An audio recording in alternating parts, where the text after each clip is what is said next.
Can I start now?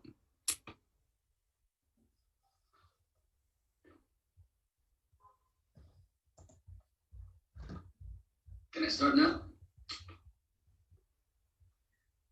Seems like it. So, good morning, everybody. Good morning, Europe. Welcome to this online GA. Could everybody in this Zoom call mute themselves so I don't have a loop of myself? Welcome to this online GA. Could everybody in this Zoom call mute themselves so I don't have a loop of myself? Welcome to this online GA. Could everybody in this Zoom call mute themselves so I don't have a loop of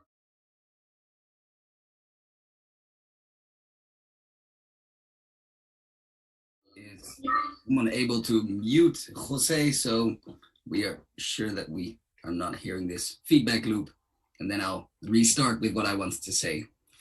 We are experiencing a little bit of technical issues, but they'll be solved in a minute.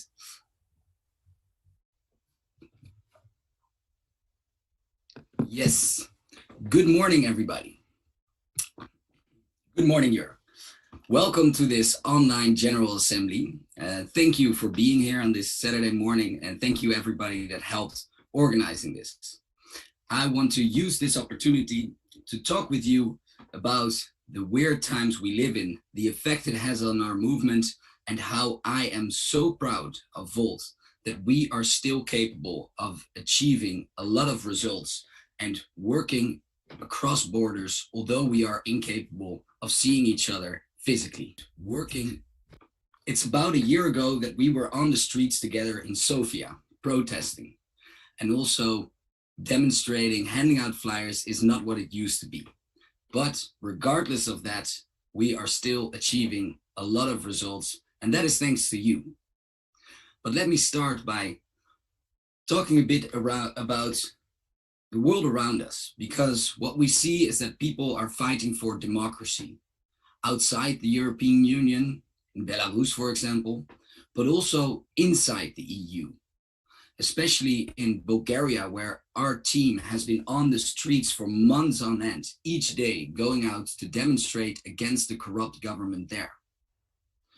What we also see is that the future of Europe is actually not being discussed as much as we would like. The European Commission said that they would organize a conference on the future of Europe, but is not living up to that promise. And reform is urgently needed, as we see in our incapability of putting sanctions, for example, on Belarus, because we still make decisions unanimously. And fixing the EU does not seem the priority to the European Commission. It should be, nor are the dialogues with European citizens. During the State of the Union speech, the Conference on the Future of Europe was only mentioned once in a side note. But I believe that reform will follow if the voices of citizens are loud enough. That is why it's up to us to push it in each corner of Europe, for Damien to push it inside the European Parliament and make sure that the reforms that are needed for Europe to be fixed, that we push those forward. If I see what the European Commission came up with as new migration policy proposals, it has to be way better than that. If I see how Brexit is becoming an incredible disaster, which was quite likely to happen, but I was still hoping for a better situation, the US elections that are coming up, and that might also end in awful turmoil. There's so much going around us. We need to keep doing what we're doing in order to be successful and influence these changes around us. And what we as a board want in the coming year is to be way more active with what's happening around us externally. We've been focused quite much on the internal organization in order to be able to move forward as a whole in these weird times. But we can only be successful if we actually let our voices be heard outside of Volt. We are all expansioneers, and we all need to take our responsibility to get more people inside our movement and to let our voices be heard outside of Volt.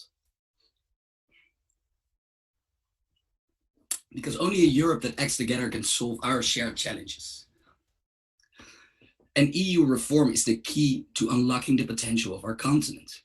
So if we want a Europe that is united and where everybody has equal chances to fulfill their unique potential, where we achieve the highest standards of human, social, environmental, and technical development together.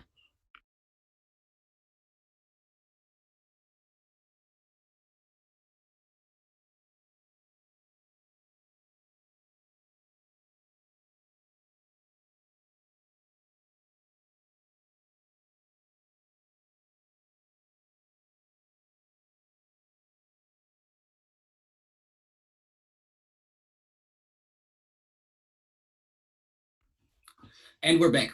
Sorry, something went wrong for a second. So we strive to achieve together the highest standards of human technical development and social and environmental. So what does it mean for our movement? We want to lead by example to foster a united and federal Europe. And the things I'm proud of most that we have achieved over the past year is one side, elections, local activity. We have participated in France in local elections, Bulgaria, North Rhine-Westphalia, where we achieved 5% in the biggest cities.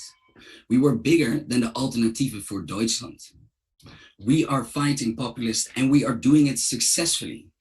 We have participated in local elections in Italy, where we have people elected in Mantova, in Matera. And we will participate in local elections in Denmark and in Portugal, and in 1 week from now in Vienna. We need to think Europe, but act local. And we're doing that and bringing it in practice with success. When I saw the video of the people in North Rhine-Westphalia who just found out what they had achieved in the local elections, it touched my heart. I became so proud of what we are doing here together. And I really hope that we can support the Viennese team in the local elections on Saturday next week, Sunday next week, to be successful there as well. And by thinking European and acting locally, we can be the change in Europe that we want to see. Another thing that I'm incredibly proud of, besides the participation in these elections and the results in North Rhine-Westphalia, is what we did with Europe Cares and what we are doing as a movement. Because since the beginning of Europe Cares in April, we started with collecting relief supply, about 45,000 masks and face shields, and that led up to hundreds of thousands of masks that went to Lesbos. We sent 20,000 face masks to Samos, and we collected with the tour through Germany, the Tour of Hope, more than 500 pallets of goods in 1 week. 500 pallets. Imagine how huge that is. If you would stack them on top of each other, it would be higher than the highest building in my city. And all of that because of the hard work of thousands of volunteers. And it also shows how with our organization, if we have something that catches on, it can speed up incredibly, it can accelerate and have positive impact on our environment now. And it's not only good because we're having positive impacts for people in need, at the same time, we're reaching new people. We've grown outside of Volt with this campaign. We've grown from 500 to 5,000 followers in less than a week through the tour, collected donations of overall more than 10,000 people. And we were also able to connect with people outside of the Volt bubble, different from the stereotypical Volter we have so far. Eileen described it as moms, pregnant women, and people from a different background than our usual crowd. And that is a huge success. So on the one hand, we are participating in elections and achieving results there. At the same time, we're actively engaged in improving the lives of people in need right now. And when I saw how we were, on the one hand, active on the Europe Cares campaign, at the same time organizing demonstrations in Brussels, Amsterdam, and in Vienna, and in the European Parliament, Damien was pushing for reforms on the laws of migration. That made me really proud. That is what I think our movement should be. And that is how we lead by example to foster this united and federal Europe. So I've had a weird start on this speech. I don't know why, got a bit confused, but I'm back. Besides the movement and the elections, I want to talk with you a bit about my personal frustrations of COVID, because it had such a huge impact on our movement. On one part, it's psychological. At the same time, it has the effects of psychological on the individual level of human beings that can't do the things that give them energy and that make life worth living. At the same time, it has a huge effect on our movement. I was having a drink yesterday evening with the local team in Amsterdam that hasn't been able to organize meetups, that hasn't been able to go out on the street, connect with new people. And for a movement like ours that is working a lot digitally, the moments when we are face to face are the moments where our community feeling enhances, where we grow friendships. And we haven't been able to organize a big European GA in over a year, which is something I'm sad about.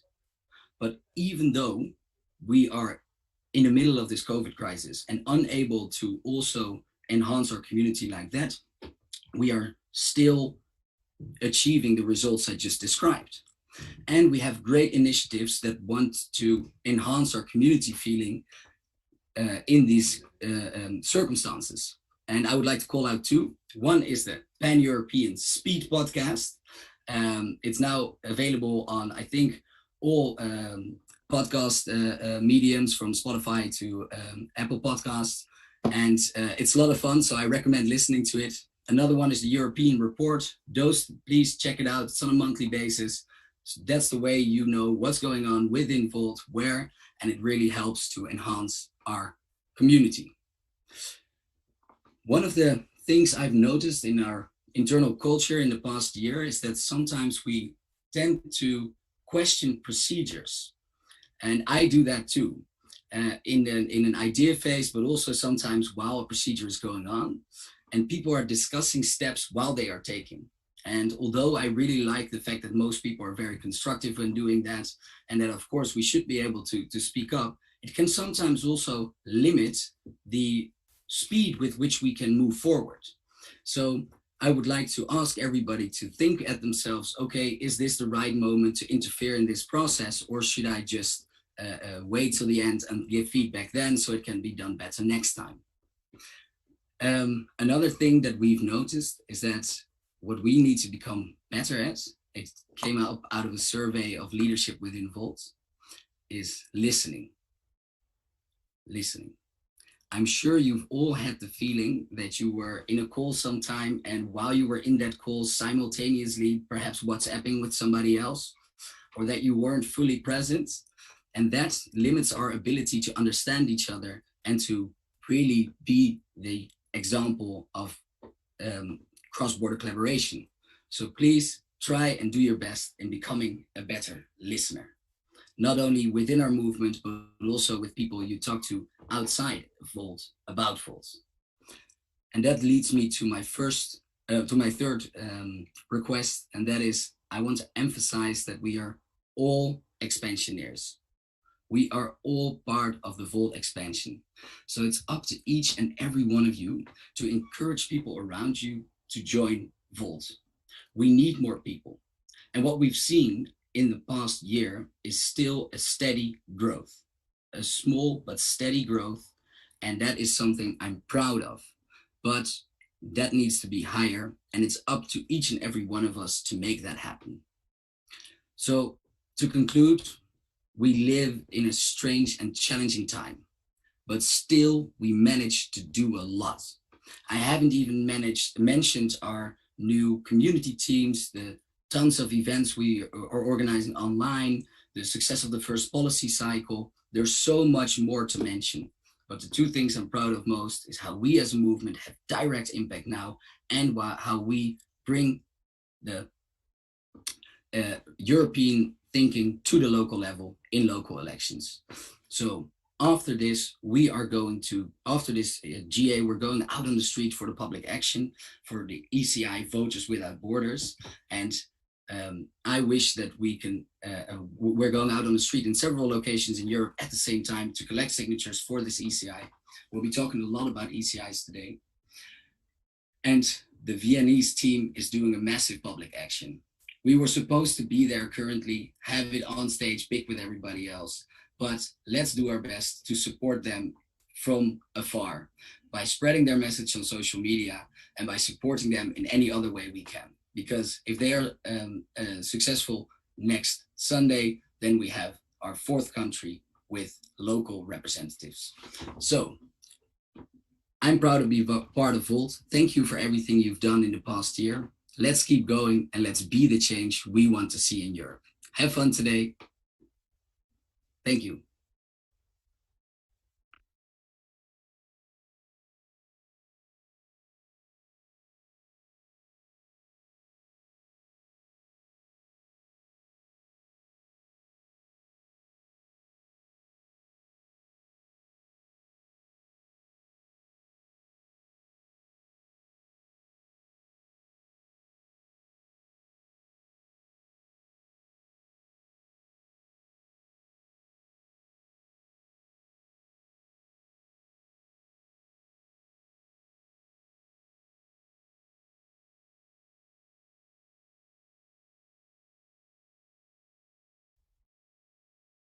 I'm not sure what we are waiting for at the moment.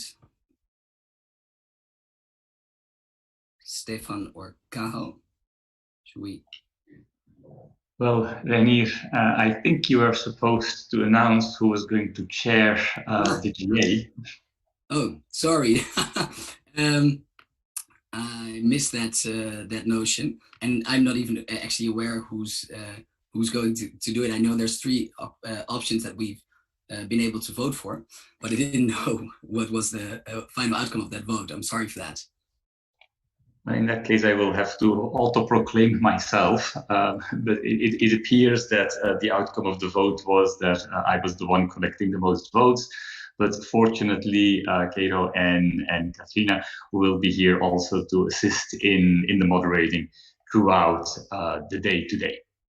So, good luck. Thank you. So with this, I have the pleasure, I think, to officially declare this GA opened. As Reinier said, unfortunately, again, an online GA. Let's just assume mentally that we are all in beautiful Vienna today. That we are all enjoying the fact of being together as Volters, and that we will indeed, as Reinier said, all do our best to help push our Austrian and Viennese team to get people elected in next week's elections of the Vienna City Council. A quick reminder about the way in which the GA will function, being it, of course, an online GA. It's difficult to have the same sort of live interaction you can have in a physical GA. So you have all received in the email with the agenda a link for the Q&A form. You can find the same form also on the tasker under the button Submit a Question or a Comment. You can see right below here on the screen. So if you have any questions, use that form to submit them, and we will make sure that these questions are then read out. As we also go into the debate later today, these questions will, of course, also be answered by the various people who will be presenting. So you have also received in the invite the agenda, and the agenda, as you can see, we are actually very good on time. which is good, I think. That will enable us to answer as many questions as may come in. The first agenda point you can see is the long session about the European Citizens Initiative, where we will first start off with the initiative, the ECI, that is already ongoing, the Voters Without Borders, which Reinier also mentioned in his introduction speech. And then, and this is quite exciting, we will actually get a presentation of various Volt ECIs. So as you know, it was decided at the GA, if I remember correctly, in May, that Volt Europa was going to launch an ECA. So a great variety of people have been proposing quite a large number of potential ECIs. There has been made a first internal selection, but as you can see today, a considerable amount of ECAs, of potential ECAs, will be presented. Some of them are about civil rights, some of them are about green topics. But anyhow, all of them are of topics which are, I think, extremely important for Volt, are extremely important for Europe, and are extremely important for the European citizens. So we will be getting a presentation. There will be the possibility to also ask questions about these various ECAs, and I'm really looking forward to this debate. And then eventually we will also vote on which will be the Volt pan-European ECI, which will then allow us to actually go out in the coming months on the streets to reach out, to connect to people, to potential voters, to potential voters, and to make sure that we can further and better profile our party. So this is, I think, an extremely important topic. And so without further ado, if the people presenting are ready, I will now hand over to, I think the first one I see on the list, that I'm not sure if she's there, would be about the Voters Without Borders.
Okay, everyone, we are back. Sorry for this.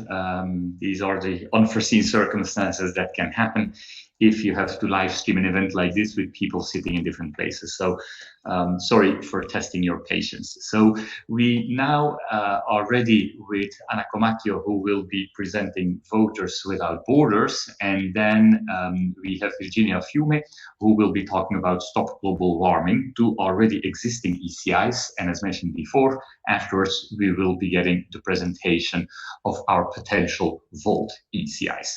So with this, I have the pleasure to hand the floor and the camera to Anna.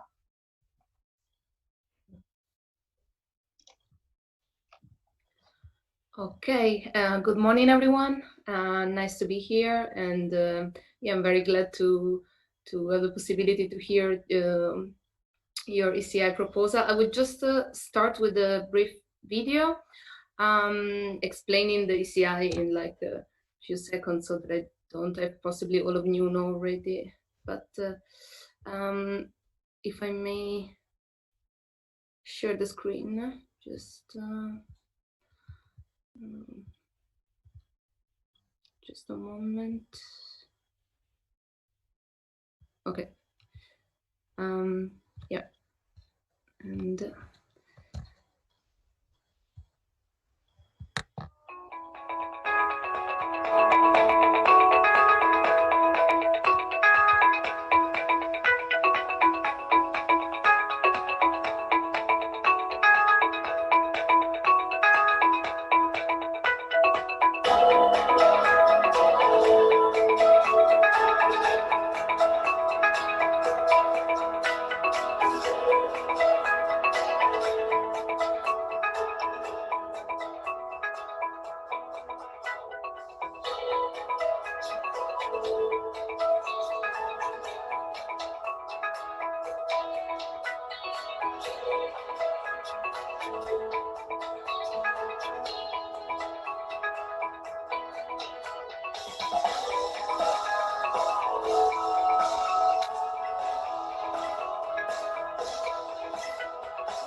okay, and so yes, so again, I'm Anna Comacchio, and the ECI coordinator of Voters Without Borders, and the ECI that has been launched since 1 month, asking for full political rights in the EU.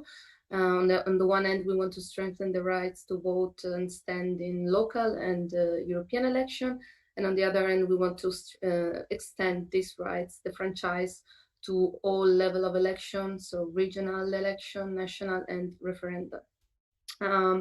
Okay, so I think if we look at where the ECI stands now, like 1 month from the launch, I would say that on the one hand, it looks it's going really well because the environment is kind of favorable at the moment. The Commission is asking for the first time in its citizenship report which new rights should be added to EU citizenship.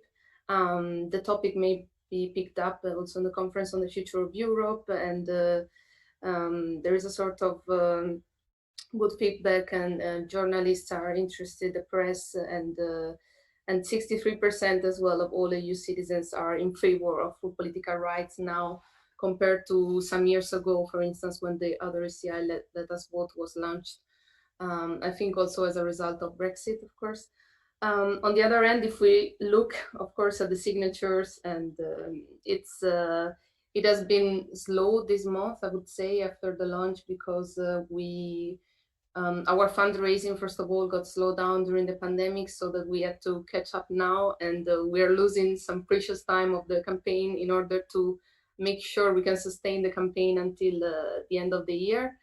But we are still very positive that there are many occasions where the ECI can be pitched, and visibility for the press, for instance, with all the upcoming elections in Vienna, in Lithuania, in Romania, and so it's a topic that it's always there. You know, we can.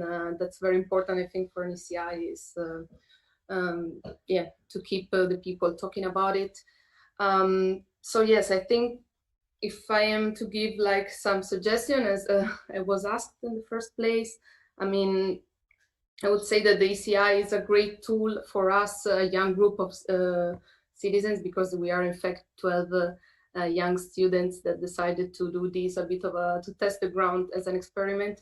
And it's a great way to institutionalize like a movement, but also to get legitimized, you know, because all of a sudden you get the journalists and the different journals that want to talk to you. So this is very, uh, it's very nice and strange at the same time, that only because you're doing this ECI, then you get all this attention. So it's a great way to get visibility, but on the other end, it's not the best way possible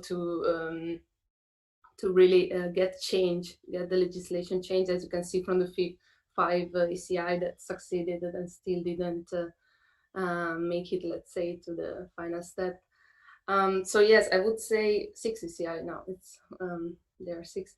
So yes, I would say that it's important that you plan your campaign strategically, wisely, but at the same time you don't only focus on the ECI, and you know this better than me, of course, because you are.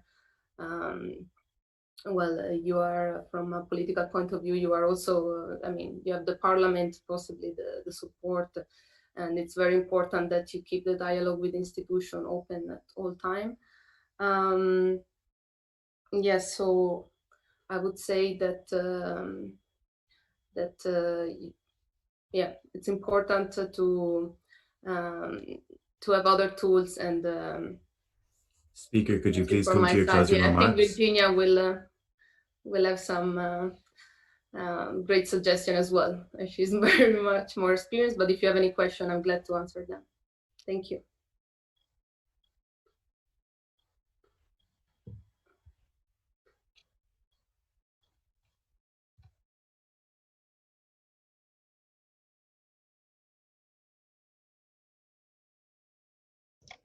We actually have 2 questions on this matter. So first question is from Hedy Hartog from the Netherlands, and well, actually not only from the Netherlands, I would say.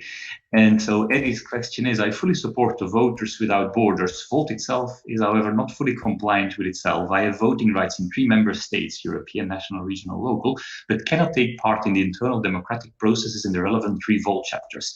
Time for action within our movement. I think this is more a comment and probably not something for you to talk. So it's just a comment we are making, and it's an internal discussion probably within Volt, where we need to see indeed how we are putting ourselves this kind of logic into place. So thank you very much, Anna. No further questions from our audience on your topic. So with this, we can pass the stage to Virginia Fiume about Stop Global Warming. So thank you, Anna, and Virginia, here you go. Good morning, everyone, and thanks for giving me the opportunity to present stopglobalwarming.eu.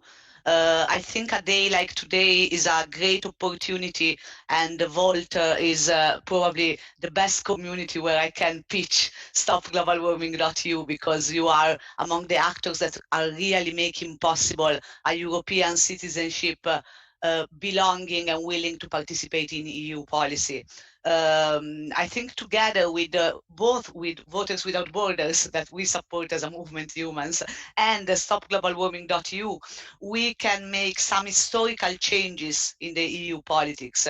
In particular, Stop Global Warming pertains the proposal of a carbon pricing in the European Union, proposed to put a price on CO2 emissions with a minimum price starting from 50 euros, increasingly progressively to 100 euros, improve the ETS, and particularly use the revenues to support the investments in renewable energies and resources, and shifting the taxations from workers to polluters. So basically, who pollutes pays, and workers get reductions on their taxes.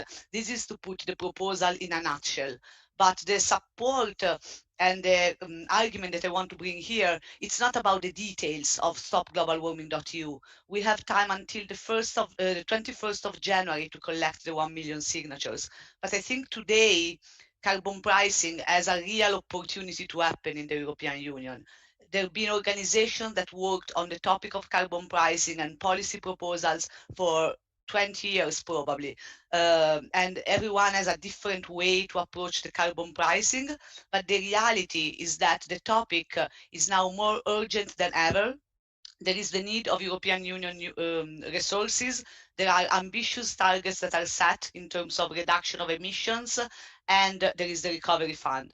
So I think that now is the moment to try to all together as European public sphere and communities to move from the details of the policy to a clear request to the Commission, the Parliament and the Council for a discussion concrete on carbon pricing. So it's more politics than policy at this moment that I think we need to try to pursue together through the European Citizen Initiative. Supporting an European citizen initiative, first of all, in my opinion, is a matter of information. It's an instrument, and I'm glad that you're discussing other proposals. Some of them are super interesting to me as well. The real challenge is that European citizens are not aware of the right to sign European Citizen Initiative. There is not enough effort by the institution to inform citizens about that. So as individual citizens, as organizations, as movements, we can ask other people to sign and get others to sign is the first thing that everyone can do. And Volt has the power across Europe to reach with stopglobalwarming.eu as many citizens as possible about this right. Coming to stopglobalwarming.eu, as I said, it's an opportunity to join voices for a carbon pricing in the European Union, to make a formal request to the institution, but also to trigger a debate in the European public spheres at a national level. And here comes the different proposals. Using an ECI, bringing it around Europe, submitting it to local mayors, municipalities, communities, think tanks in the different EU member states can create that debate that will make unavoidable for the European Commission to take a stand on the matter. Even if we don't collect the 1 million of signatures, better if we do. So I'm here today to ask all of you as individuals, first of all, to sign the initiative, to inform other people to sign it, but I'm also asking all Volt members to come up together with ways to push this proposal across the EU member states and across borders to make sure that the voice of citizens, movements and organizations that are willing to shape EU politics and policies can do it today. So I hope you can come on board to the campaign, help us in sharing it, and also create, as you're already doing, and a lot of Volters already participated in initiatives organized by stopglobalwarming.eu. But I hope we can do more together. And also, I believe, and I'm closing here, that supporting an ECI like Voters Without Borders or like stopglobalwarming.eu is the best way for you to create the machine that is needed for your own ECI. It's a very difficult task, and the more we do it, the more we get better to it, and we use this participatory democracy instrument in the best complementary way with the representative democracy in the European Union. Thank you very much, Virginia, and a special thanks for staying exactly within the time limit. That is very much appreciated. We have one question from you from one of our Dutch members, Frans Janssen, who is asking, how does Stop Global Warming help to steer the current policy in the European Green Deal? Are there already national country governments that are also positive about your initiative? Thank you for the question. So consider that we are a small committee, so everything that you see happening around the ECI is mainly done by activists. What we got so far, of course, there are EU countries that are at a more advanced stage in terms of carbon pricing. Netherlands is one of them. So, of course, it's a policy that gets implemented at a national level. What we did so far in terms of support, it's going to the different layers of the European political life. So we got support from a few former commissioners. Violeta Bulc, she was former commissioner of public transport and she supported publicly the initiative. We have MPs in different member states that are supporting the initiative. In particular, in France, there are a few MPs from Renew Europe, which is interesting because one of the big issues of Macron was exactly about the idea of something similar. But I think what they found in the proposal interesting for them is this idea of transitioning the taxes from polluters to workers, from workers to polluters. So the social justice element of the proposal is helping in the debate also in France. In Belgium, we have support, and in Italy.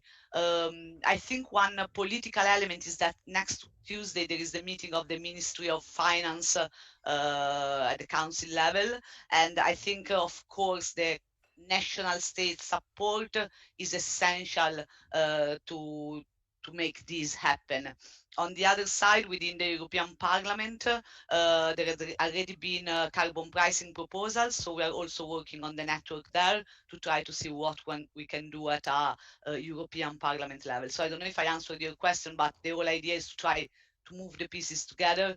23rd of September, we organized this marathon with a few actors from local mayors to the commissioners, the former commissioners, and there are all instruments of the initiative to trigger debates in the different member states. I think local municipalities can play a key role because, for example, the revenues generated by carbon pricing could be used also at a local level for energy efficiency, renewable resources, urban planning, and other type of things that ultimately have the impact at the daily life of citizens. So again, I don't know if I replied to your question, but this is the strategy that we're using with the different stakeholders and actors from a political perspective. Thank you very much, Virginia. So with this now, we will proceed to the presentation of our internal ECIs, of the Volt-based ECIs, so to speak. And so before we get an overview of the various proposals, first, the coordinators of the ECI task force, Bianca Baumer and Raoul Humpert, will be giving us a general overview, and will also be explaining how the vote on the ECI is going to be conducted. So Bianca and Raoul, the floor is yours. Hello, thank you very much, Virginia and Anna. It was great to hear your stories. So it will be Raoul and I presenting, and I will share my screen.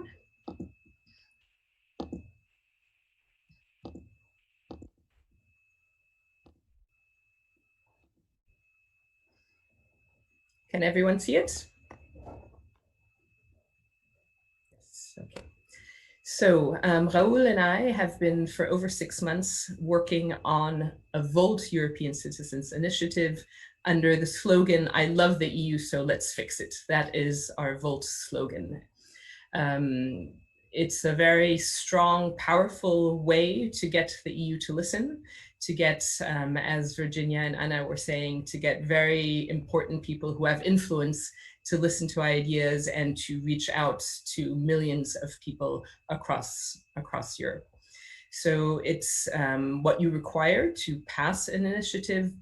For those who are still not familiar with it, we need 1 million EU residents to sign the petition across 7 EU countries with specific thresholds and numbers for every single country.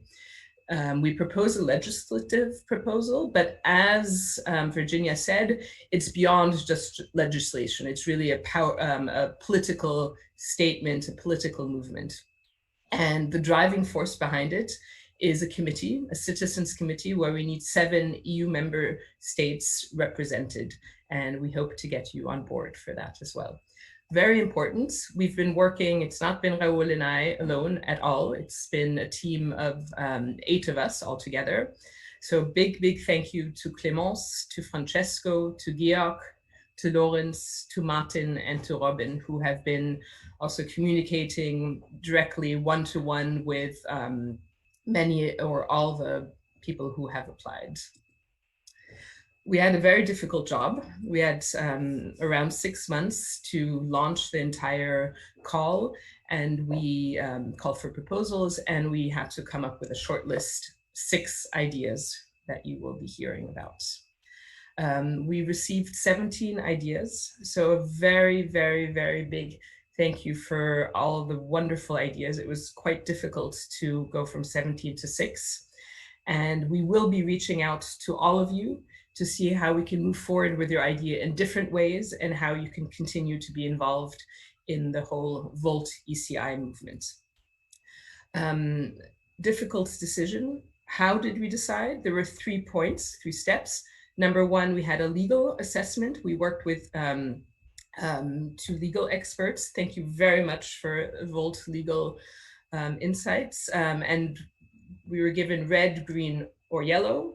Yellow being probably possible, but we need to work on it. Green, definitely possible, and red, not possible. So all the selected ones had to have either green or yellow. They were all presented to the Volt Country Council, who voted on all of them and rated them 0 to 10. And to pass to the shortlist, it had to be a minimum of 6, and most of them were 7 and above. And finally, our ECI task force, who have been working one-on-one with a lot of the proposals, discussed and worked with them to give a final vote and decision if we should go forward. And what was the result of our discussions, etc.? I will pass on to Raoul for that. Yeah, good morning, everybody. Good morning, Europe. And yes, you will hear about the 6 shortlisted ECIs in further detail after our presentation, just that you heard already the names once. So we have 1, Marriage for All. We have Recycle Everything. We have 1 ECI proposal, an EU-wide transportation network. We have a sustainability label for products. And we have an EU-wide digital learning platform as proposal, and we have Together for a Greener Europe. So this thing was what to think about, or what do you have to take into consideration when you're going to vote afterwards in the referendum about your favorite ECIs. So we talked to the successful ECIs, unsuccessful ECIs, and we created a little list of things we should all take into consideration for voting for our favorite ECI proposal. So it has to have a catchy title. All over Europe, people, citizens, not only voters, have to get it directly, like with Voters Without Borders or Stop Global Warming. You have to be able to describe the whole ECI in 1 sentence and some images. You have to be able to really pitch your idea super fast on the street to somebody. You have to have the possibilities that we find also partnerships and alliances through all Europe to support us in finding the 1 million people to sign our ECI. I'm sorry, Delegate, could you please come to your closing remarks? So we also have to find the perfect ECI for us, in which every voter can stay behind it and support it and push forward. And of course, it has to be an idea for which we can also raise money, because it takes a lot of effort and capacities. So we would also need funds to go for one of our ECIs. And of course, the most important thing, we have to find an idea with which we can get 1 million signatures, and in which 6 countries can take the time, read to the ECI proposal, listen to it, and also sign it. So the current Delegate, could I ask you to come to your closing remarks? Thank you. Is currently like this, that today we have the big vote, we have our referendum choosing the first 1, 2, 3, one first, second and third place. Then in November, we're gonna build up a little committee of people who want to commit to work on the proposal, to also then consult the forum of the European Commission to check with them which one would be eligible in the best way, to then hand in our proposition in most probably December, so that if we get the confirmation from the European Commission in around January, February, we can launch our campaign already next year in around June, July. And then hopefully in May 2022, we will have the 1 million signatures to really change something. And yes, so for us, it would be great.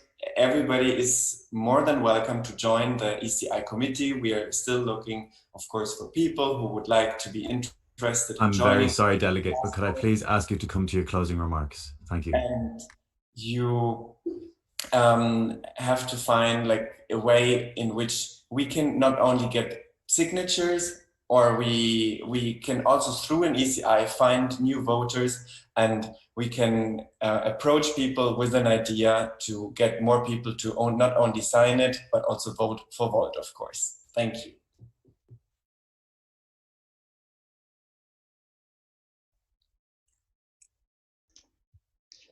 Thank you very much, Bianca and Raoul. So we will now go and take a closer look at the 6 initiatives that have been presented. So for most of the 6 initiatives, there will first be a short video and then a very quick presentation by the people who have been proposing and sponsoring the ECI. The first topic or the first potential ECI is called Marriage for All, and Jason Lowe will be introducing it after the video. Europe is divided. We call ourselves a union of people, but for millions of people, there's no union. That's why we're proposing Marriage for All, to enforce all EU member states to recognise all marriages and civil partnerships performed in another EU state, even if that state does not perform same-sex marriages or civil partnerships itself. Europeans need to know we're on their side. In Europe today, there's a vast disparity in rights, with states like Poland permitting LGBT-free zones. Ursula von der Leyen is right to say that these zones have no place in our union, but we need more than words. We need our European Parliament to start ensuring that LGBT rights are respected across Europe. Last year, 500,000 voters backed our political agenda, and this time we're just asking for a signature. Given Volt's core values, wide membership and elected members able to spearhead this cause, this could easily reach 1 million signatures. Will you support Marriage for All?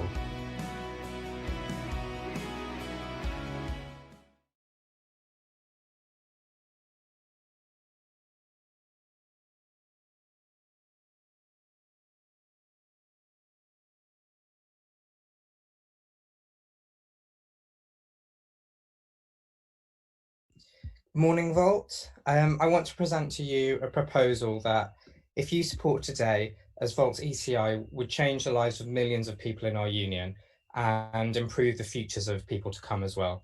It's a proposal for Marriage for All. In Europe today, we're not just fighting a battle, we're losing a battle. We've taken our rights for granted for too long, and you don't need me to tell you about recent developments in places like Hungary, Poland, to see that we need our European Parliament to act.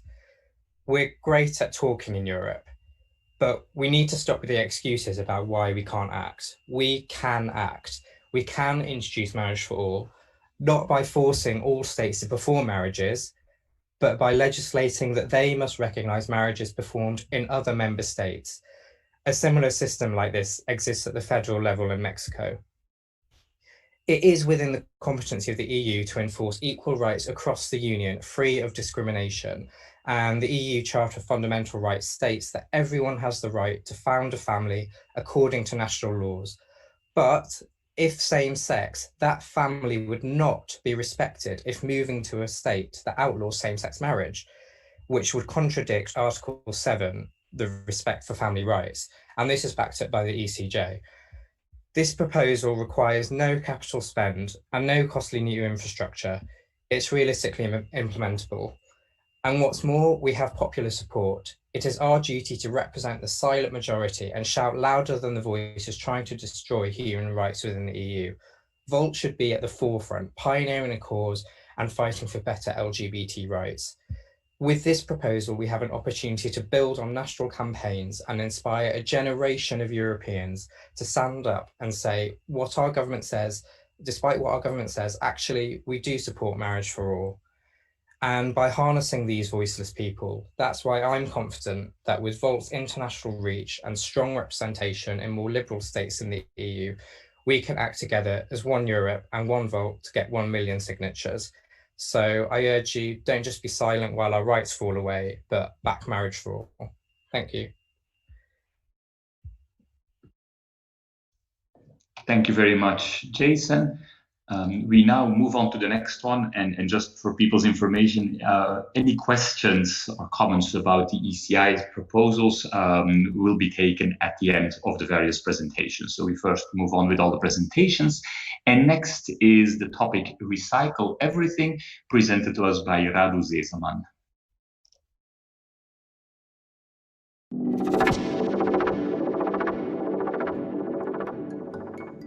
Many products are made as cheaply as possible, which means that they are less durable. Manufacturers design their goods for planned obsolescence and can thus sell new products faster. This creates gigantic mountains of rubbish, only a small fraction of which is actually recycled or reused. Let's change this. If a product is not biodegradable, its manufacturer should be held responsible for collecting and recycling it at the end of the product's life. This would lay the foundation for longer-lasting products, the circular economy of resources, sustainable products, and rational consumption. This is our idea. Recycle everything.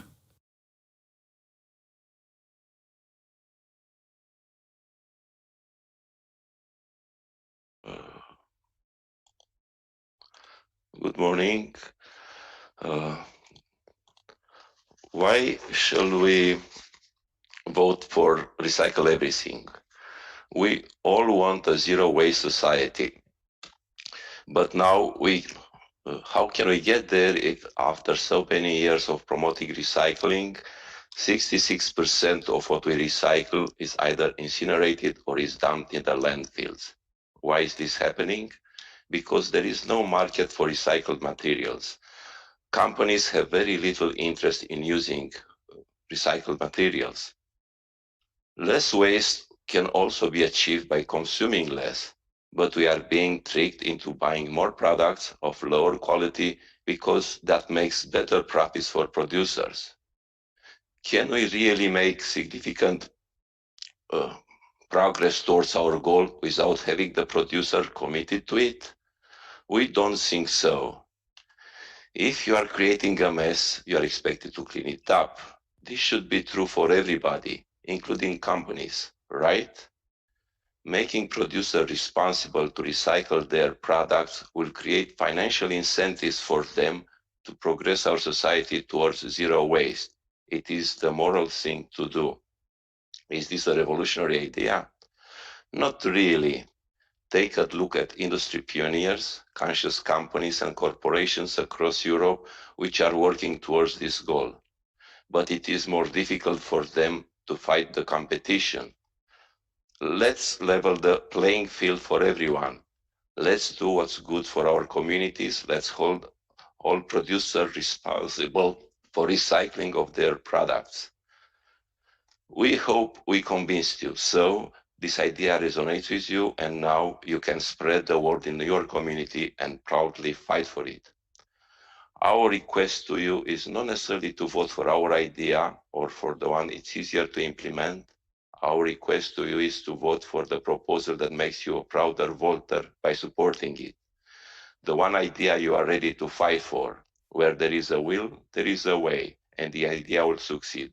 We truly, deeply believe in our idea. Thank you very much, Radu. The next one does not have a video. It is called the EU-wide Digital Learning Platform and will be presented to us by Alan Paulin and Connie Cavol.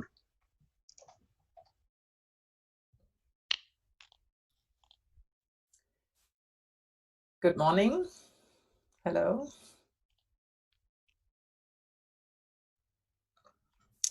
We do have a video. Let me share that real quick with you.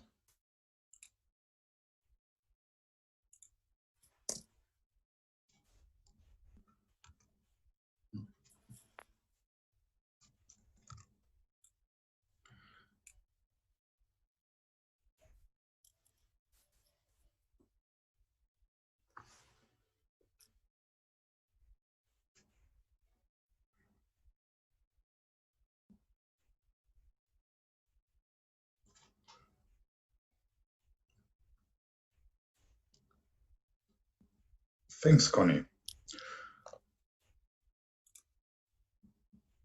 All right, everyone. Good morning. I'm gonna quickly present our vision for the EU-wide learning platform. We also call it Classroom Europe because we want everyone to be able to also upload some stuff. So we envision a web-based and easily accessible EU-wide learning platform for the future education. The learning process should be enriched with as many different aspects as possible. For example, ideas can be taken from the gaming industry to make the people more interested in learning, such as XP rates, error rates, speed rating, or other kind of rating. We can implement loot boxes, leaderboards, or other ways to reward and engage the children. Through the statistical approach of collecting data, exams can get a lot more advanced through more complex grades that express the skill set of the student much more exactly.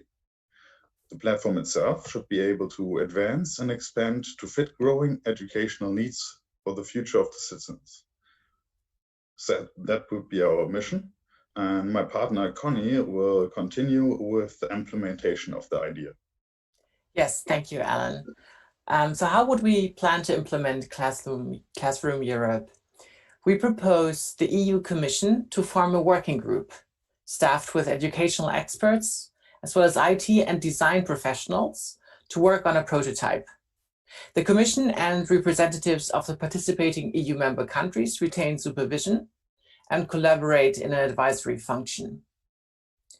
In a trial period, selected schools would test the prototype and give feedback to the working group for refined scope and improved functionalities. After a successful trial and extensive testing, the platform would go live with the working group continuously iterating on the service. From then on, educational institutions can access and share learning resources with millions of students from across Europe. Please support us to build Classroom Europe. We are looking forward to your feedback. Thank you.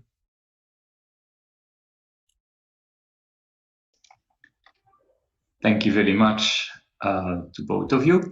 So the next topic is called Together for a Greener Europe and will be presented by Stefan Florian.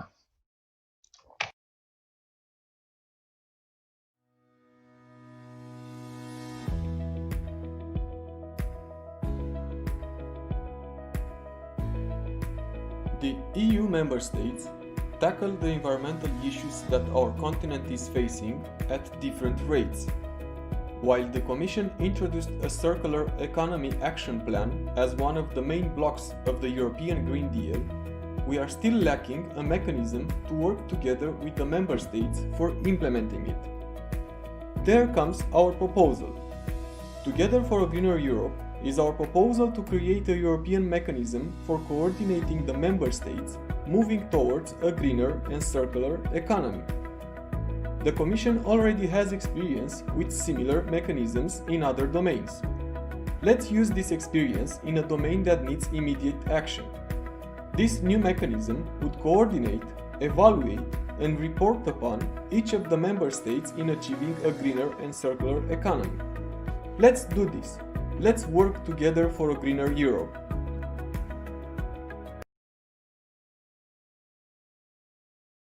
Everybody, I'm going to present to you our proposal for Volt ECI, which is called Together for a Greener Europe. It's about creating a European mechanism for coordinating the member states moving towards a greener and circular economy. Firstly, why this proposal? And it is because we know very well that the EU member states tackle the environmental issues on our continent at completely different rates and with different approaches.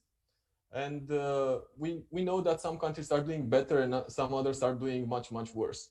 And while the Commission has now a plan, a circular economy action plan as part of the Green New Deal, we are still lacking a mechanism, a real mechanism for actually working together for implementing this plan. So our proposal is to create this mechanism, which is going to be similar to the cooperation and verification mechanism that the Commission, the European Commission, is using already in the context of a session of a new member state. And that specific mechanism, it's used in domains like justice and corruption. And me as a Romanian, I can tell you that it was a great advantage for our country because it proved its efficacy, and our countries made very good progress in these domains. So why not using this experience and creating a new mechanism that would tackle a topic that needs immediate action, which is the environmental topic. So this new mechanism would coordinate, evaluate, and report upon the efforts of all the member states. In the same time, would be able to negotiate and set up a plan, very important, set up a plan with the member states for achieving the common goal. But how would such an ECI manage to gather the 1 million signatures? In my opinion, an ECI needs two things. Firstly, it needs to approach a topic that interests as many as possible Europeans. And of course, the environmental topic, it's one of that is very close to the hearts of many Europeans nowadays. And secondly, it needs to solve an issue in a smart way. And by smart, I mean that it needs to be, the solution needs to be specific, needs to be measurable, achievable, relevant, and time-bound. I think our ECI, it's actually having all these characteristics, and we can easily present it in front of the people as a solution to a problem that is becoming more and more present in our daily life. Finally, we know very well that we at Volt, we know very well that the transnational problems needs transnational solutions. So vote for Together for a Greener Europe, and let's make Europe greener together. Thank you. Thank you very much, Stefan. So the next topic, which will be presented to us by Ananimi and Rutmas, is about an EU-wide transportation network. Hi everyone, we are here at the Utrecht Central Station. My name is Anna, I'm the city lead for Volt Utrecht in the Netherlands, and this is our engineer, Heida. And we would like to introduce our European Citizen Initiative idea called the EU-wide transportation network. And the current problem is that moving around in Europe, well, that's not really the problem. At the moment it's very easy, there are many cheap airlines and you don't have to pay much to get around. But the European Green Deal has also ambitious targets, and transport is the second most emitting sector in the EU. So to understand what people really want to have when it comes to traveling around Europe, we did some research and collected these data. So we do believe that a truly European rail network is the answer. To do this, we need the current European legislations in the area to accelerate and show the commitment to faster emission reduction and shifting most traffic from the road and air to road.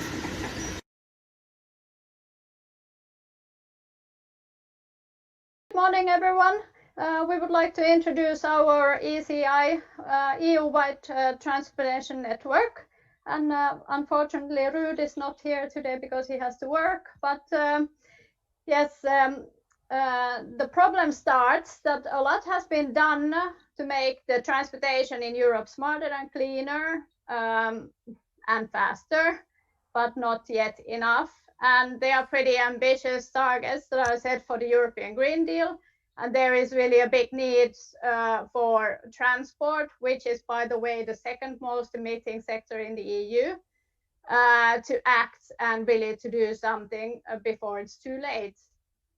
The easiness of travel in Europe has been connecting us already for many, many years. And we have been flying around and we have been using cheap flights. And I think everybody knows that getting around is not really the problem, but the problem is more how do we get around faster and cleaner. In order to get there, we need some changes in the current European legislation, especially in the area that is linked to the journeys done on the road and air traffic. So what we want to suggest as a solution is to move a lot of that traffic away from the roads and away from the air and put passengers on the trains instead. There are already plans from the European Union to make a trans-European transport network called the TEN-T, but it's supposed to be ready only in 2050. They have a core network planned. They have also a comprehensive network planned, but as we can see, the progress is very too slow. And how to get actually 1 million signatures for this ECI? Well, I'm a professional in online marketing, so reaching hundreds of thousands of millions of visitors to a certain page is not a problem. So we will do online marketing. We will also reach out to groups that are stakeholders in this issue, such as passengers or other groups, for example, students who like to travel. We will also do some offline marketing near the station areas and reach out to other European institutions and people who are linked to traveling by train. And I think I can also mention a few of the things that need to change. We want a single ticketing system. We want a single scheduling system. We want companies to really enter into proper competition phase and maybe pay less when they use each other's rail networks. And we also want the night train network to be reintroduced. And I think some of you might still remember how easy it was to take the train from Amsterdam to Berlin or from Berlin to some other cities, but that's not really possible anymore. So that is our idea, and I would really hope that you will like it, and thank you all. Thank you very much, Anna, also for taking the presentation on your own without Ruud. So we now come to the sixth and last proposal, which is called a sustainable label for products, and it will be presented to us by Jessica Jones-Langley. Hello. I think at Volt and across Europe, we can all agree that we want a future which is more sustainable and full of companies which are more ethical. And we can do this really easily as consumers. We can just simply buy more sustainable products from businesses which are more ethical. But how do you know? It's not always easy or clear-cut, which is why I'm proposing a quick-to-read, simple label which rates how sustainable the product is, how sustainable the supply chain of that product is, and how ethical the business is. So exactly how you don't choose caged eggs, I really hope, and instead look for the free-range label. You'll be able to do this for other categories as well, using the simple-to-read rating label. If we all buy more sustainably and we buy from businesses which are more ethical, we'll be able to influence industries together to have sustainability and business practices which are ethical as the business norm. So please vote for my label idea for a simple, easy way to buy better for a better future.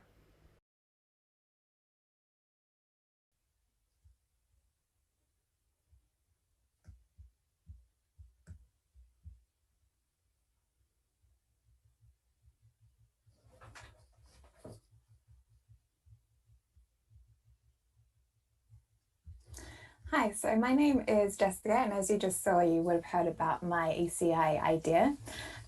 So how I came around this idea was because during the lockdown, I was really annoyed because when I went to the supermarket, I saw caged eggs that were for sale, and I couldn't buy or find the usual eggs that I buy, which are the free-range eggs. So that made me think, because usually I'm a price buyer, I buy the cheapest of everything, but I could get the cheapest eggs, but they're ethically, it's not great for chickens to be buying the cheap caged eggs. So then I was thinking about the other products, for example, like ready-made lasagna. Is the beef from France? Is it from America? If it's chicken, is it chlorinated? Like all these different things. You could probably research this information, but you can't see this info really, really quickly. So for me, having a simple way to, rate how sustainable a product is or how ethical it is just an easy shoo-in to see, how to purchase things at the supermarket. For me, I think that if we do what is right, then businesses have to listen to us, and we together can purchase more ethically, more sustainably, and with a really, really easy label that can show us exactly how sustainable a product is, we can make really good decisions and then say to businesses, yes, you should be doing more of this. So how to get to the 1 million signatures? This idea isn't revolutionary. We already do it with eggs. So I think it's quite easy to understand the concept. And I really hope that businesses will want to get on board. I think that a lot of businesses now are working with products that are showing them to be more sustainable and more ethical. And they will also want to get on board with using this label because they can show off how great their products are. So vote for a label that we put on products across all categories, not just eggs, at supermarkets, to help us consume ethically and better. Thank you. Thank you very much, Jessica. So we have been receiving some questions. I will try and take them in the order of the presentation we had. So which means that the first question is for Jason on the Marriages for All proposal. It's a very short question coming from Karina Merz, who's asking, how can we also include polyamorous relationships in Marriages for All? Jason. Hi there. Yeah, I think that the title is Marriage for All, and it is within the European Charter of Fundamental Rights that everyone has the right to found a family, and it doesn't talk about whether that's 2 or 3 or more people. So I definitely think that that is something that is within the scope of this potentially. The ECJ's ruling also says that the term spouse is not gender specific, nor is it specific to a number. And this is why we feel this proposal is plausible within the legal frameworks we have already. So I think that absolutely, if that it hadn't really been part of the initial thought within my head proposing this, but within the legal context, I think that is absolutely something that is accommodated within this. Thank you very much, Jason. There was one question which relates to the several so-called green proposals. So I will be taking that one in a moment so we can have them answered by the various people who presented more of the green topic. Let's now go for a question on the digital education proposal. And here the question we received from Lucia Nas is, your focus seems on individual learning while we also need collective learning. What are your thoughts about collective learning on the digital platform? Alan and Connie.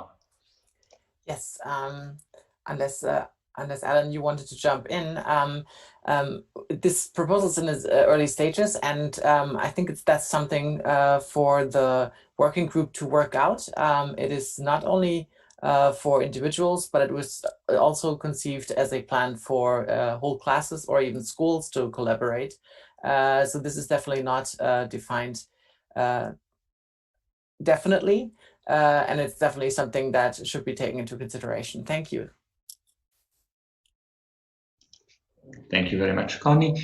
A question about the transportation network presentation. So for Anna, it's quite a long question coming from Horst Borjan, who is asking, is rail really the only transport medium for the next generation we should think about? And his question, I'm summarizing a little bit, is also what about local transportation, but also what about global transportation? And he is citing the example of sea freight, where actually apparently it was shown during the corona crisis that the maritime transport routes are still polluting the air massively. So he's saying that this is, of course, also an aspect that needs to be tackled. So he doesn't know whether the initiative, as you are proposing it, is really future-oriented for 2050 and beyond. And he's recommended to perform a holistic study how transport shall be organized in the future, taking all means of transportation into consideration, reaching also the smallest angles of the world, at least in Europe. So, Anna. Yes, thank you for the question and the comments that we need a holistic plan. I totally agree. The problem with this ECI is that the topic is very broad. Transportation is about basically everything that moves around in Europe, and we needed to focus. So we focused more on the rail network because that has an impact for the masses that are actually traveling. However, I've read about the smart harbors, and I've read some ideas on how to get the road transportation smoother, and there are a lot of great ideas. So I would definitely suggest that we, within Volt, we actually start a proper planning around transportation. And this ECI is only about the one part, and that's the rail network. And how we currently see it is that the European Union and the Commission has set quite ambitious plans, but they are supposed to be ready by 2050, and that's quite too late because we need to just get into the European Green Deal targets faster. Thank you very much, Anna. And then now the question I'd already mentioned, which is about the green topics. So it's a question for Radu, Stefan, and Jessica. It's a question from Fons Janssen, who is saying that he finds it important that we stand out with the ECI compared to existing and strong political developments, such as the European Green Deal. How could the green initiatives be effective and distinguished from what is already being discussed in the European Green Deal, such as the circular economy strategy, industry strategy, and so on? This is relevant for the ECI's Recycle Everything Together for a Greener Europe and sustainable label for products. So in order to proceed, let's say, in the order of the various presentations, let's first hear Radu on where his proposal would be distinguishing itself and go beyond what is already foreseen in the European Green Deal. My proposal, I guess, is much more direct. I read the European Green Deal, and it's a lot of let's hope that we can recommend something to happen in the near future and blah blah blah like that. That you are not sure how long will be until you get some consensus in what you recommend and how to implement. And it takes a very long time and a lot of checks that sometimes are hard to achieve. And to me, it's my proposal is much more direct to put the burden on the producers. And it's also not addressing the green economy, but it's reducing consumption. And that's a very important thing that Green Deal, I don't think it tries to do, but I didn't see actually actions to take you there.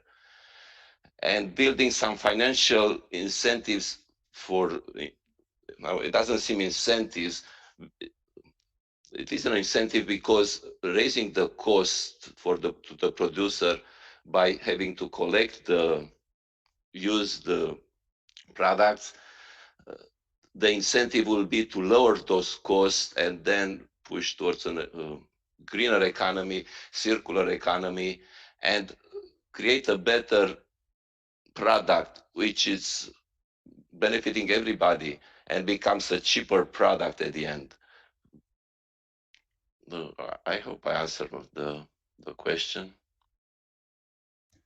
Thank you very much, Radu. So let's move on to Stefan and see his answer relating to his specific proposal.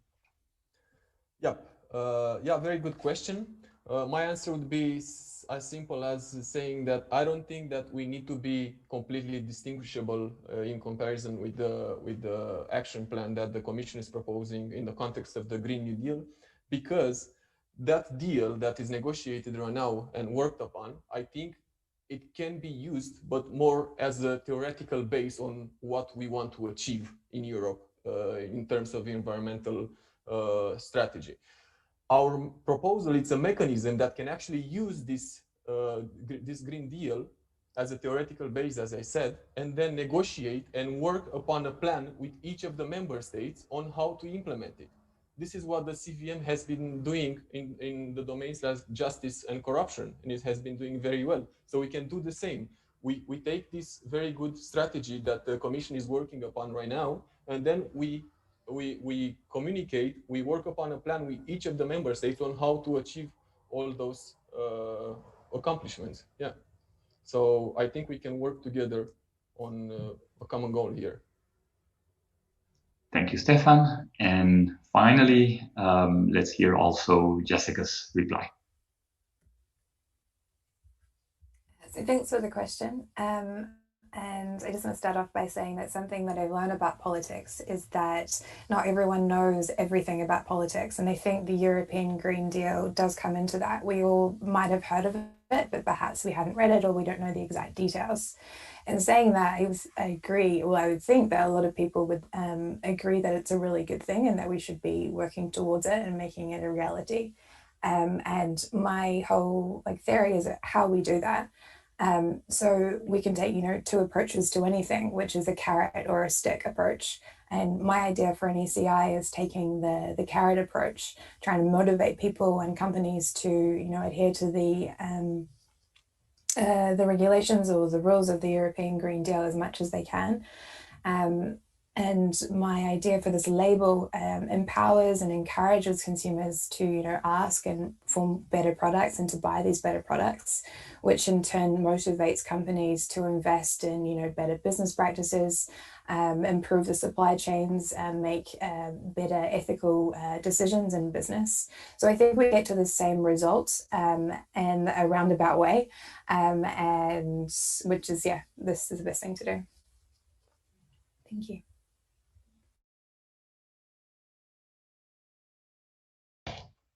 Thank you very much, Jessica. Thank you very much to all presenters and also to all people who have been asking questions. For the benefit of time, we cannot take all the questions, but as you have noticed, we tried at least to have one question for each of the topics. So at this point, I'm turning it over again to Reinier, our co-president, who will be explaining to you how the vote on the ECI is going to work. And then we will indeed also open the vote and then take a short break. Reinier, the floor is yours. Thank you, Stefan. Super inspiring to see these videos and hear the ideas of what we can achieve with our ECI. We will use the voting method, which is the runoff method, where you can choose to give points to the ECI you like most. So 6 points to the ECI you like best and 1 that you like least. That's it. Good luck voting. You can vote until 2:15. Thank you very much, Reinier. So as announced, and as you can also see in the agenda, we now go on a very short break until 11:40 Central European time. So that's 12:40 Eastern European and 10:30 Western European time. In the meanwhile, we will also be opening the vote in the next couple of minutes. And as mentioned by Reinier, the vote will be open for a couple of hours. So see you all back in about 10 minutes from now.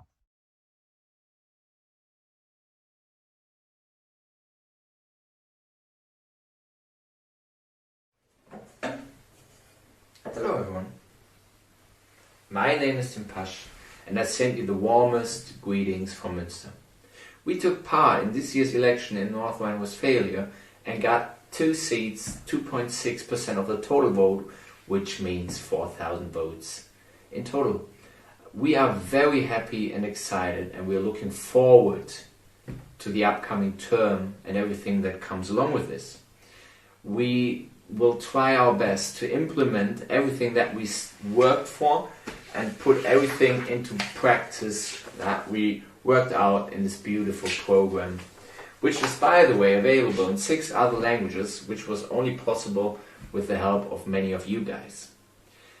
With this, I can only remain by wishing all of us a pleasant and productive GA, and I want to remain with one final advice for you, and that is that you always stay true to yourself, keep calm, and don't take yourself always too seriously. Goodbye, everyone.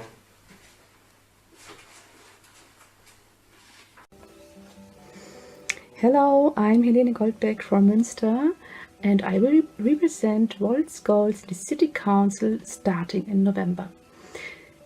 Hitherto, the most interesting thing was actually the election evening. We have tried so many times to publish a press release in the newspaper, but nobody was interested in us. And on this evening, the media approached us and sought to talk to us, congratulated us on our election success. On our entry into the City Council, asked if we had accepted this success and if we were satisfied. Yes, a little bit. That was really great. The other parties also came and said hello, congratulated us and announced talks. That shows Volt is on the field. I'm looking forward to it and wish you a lot of power and all the best. Ciao.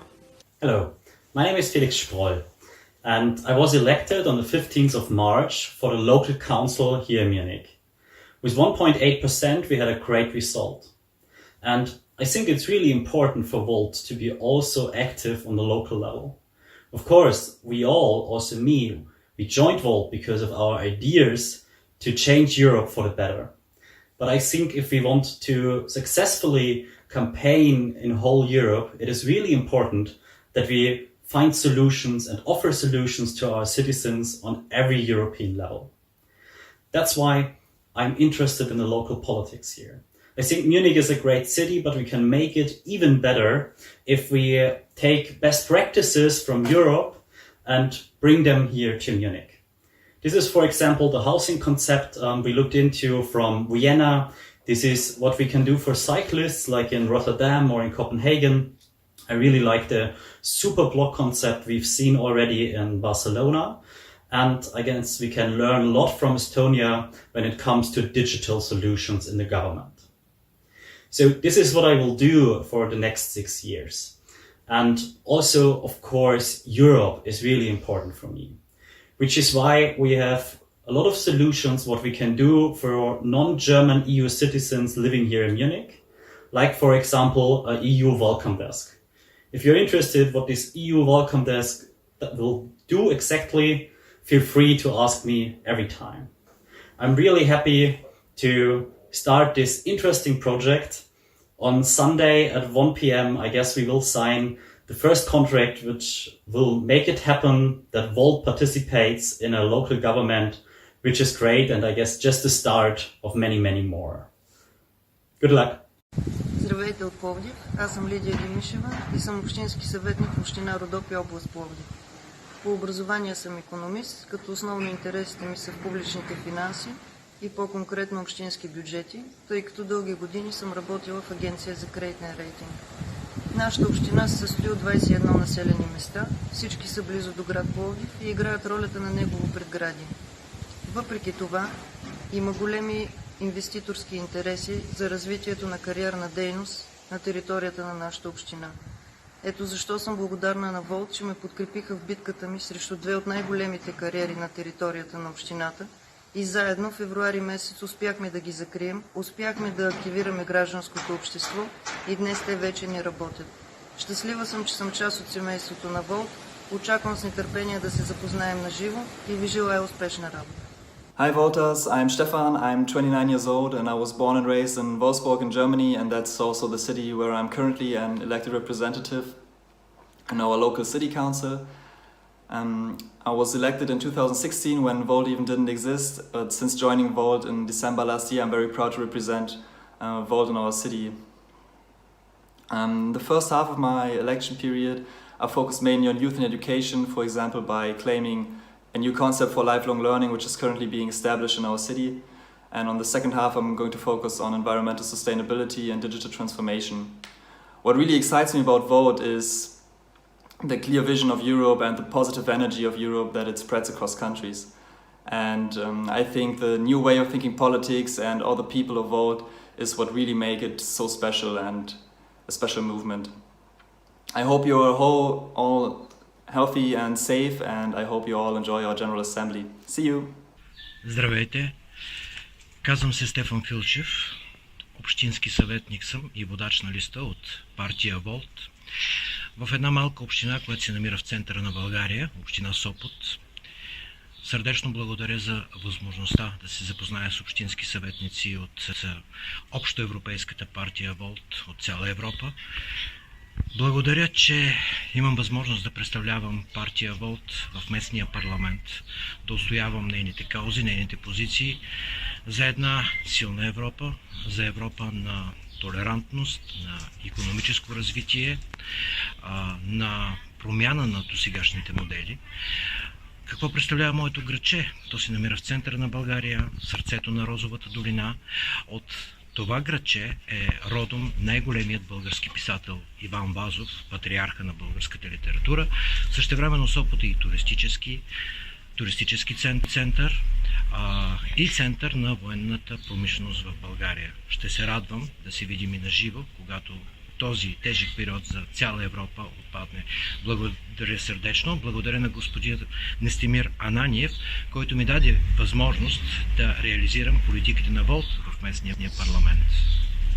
Hello everybody. My name is Hans-Günther Brünker and recently I got elected member of the City Council of Bamberg, a lovely World Heritage city in southern Germany and Franconia with about 80,000 inhabitants. Right now we are in the progress of negotiating a majority with the mayor, so we just formed the largest faction together with the Greek of the faction with respect to economic challenges. I will focus certainly on Europe, but also on digitalization, civic participation, culture, and the building of housing that is affordable for everybody. What I like most about Volt? It's the people. We have a great vision and we have the right people to pull it off. We managed here in Bamberg within 2 years to get a seat in the city council, so I'm convinced that we can do it everywhere. So let's go out, let's fight for Europe, let's fight for our dream, because we need you, especially in challenging times. Thank you. Hi everyone, my name is Isabella Venturini and I am one of the newly elected city councilwomen in Cologne. I am more than happy that we will form a parliamentary group in the city council together with 3 other voters. So Cologne is the 4th biggest city in Germany, but it is the coolest one. Why is that? Because we received more than 20,000 votes. That means that more than 20,000 people really believed in us that we can make new politics. So I am more than happy and grateful for this opportunity. I'm sending you much love from Cologne and have fun. Bye bye. Hi, this is Mark from Düsseldorf. Here in Düsseldorf, we won 2 seats out of the entire 16 seats we won in this phenomenal campaign which we had here in North Rhine-Westphalia. Winning seats is not our main success. It's an important success, of course, but not the main success. The main success is that people in the meantime heard of Volt. It's not anymore like, Volt, what's that? It's more like, Volt. Altogether, this campaign unleashed an incredible reach. But now we are committed to deliver a robust and modern politics. And this will hopefully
Really back.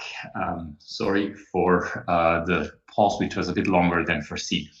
So just as a short communication, the vote for the ECIs is now open. You can find it on the Tasker. Since we opened the vote a little bit later than what was initially scheduled, we will also keep it open for an extra 15 minutes. So the vote will be open for a total of 2.5 hours. It will be open until 2:15 Central European Time, 3:15 Eastern European Time, 1:15 p.m. Western European time. So we now go to the next topic, which is the update on finance, which will be brought to us by our European Treasurer, Mihaela Sirițanu, and also by the European Finance colleagues, Christoph Quirijnen and Mirta Bazerovic. Finance team, the floor is yours. Thank you, Stefan. Hello, everyone. Thank you for tuning into this GA and for choosing to spend your Saturday with us. I'm hoping you're having fun, and I hope you had the chance to look at our budget proposal beforehand. I will be sharing my presentation now.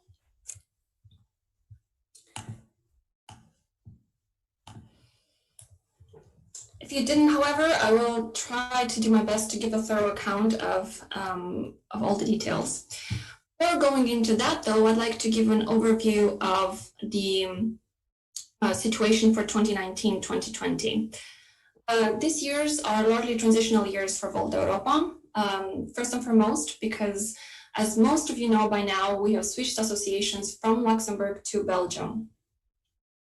While the Belgium Association was founded in July 2019, it became fully operational only around May time 2020. This was more delayed more than expected, largely due to COVID, unfortunately. And with that, the liquidation of the Luxembourgish Association was delayed as well. However, we are now on track. The liquidation process has started in early October. Most of the assets have been transferred between associations. The audit is being finalized this week.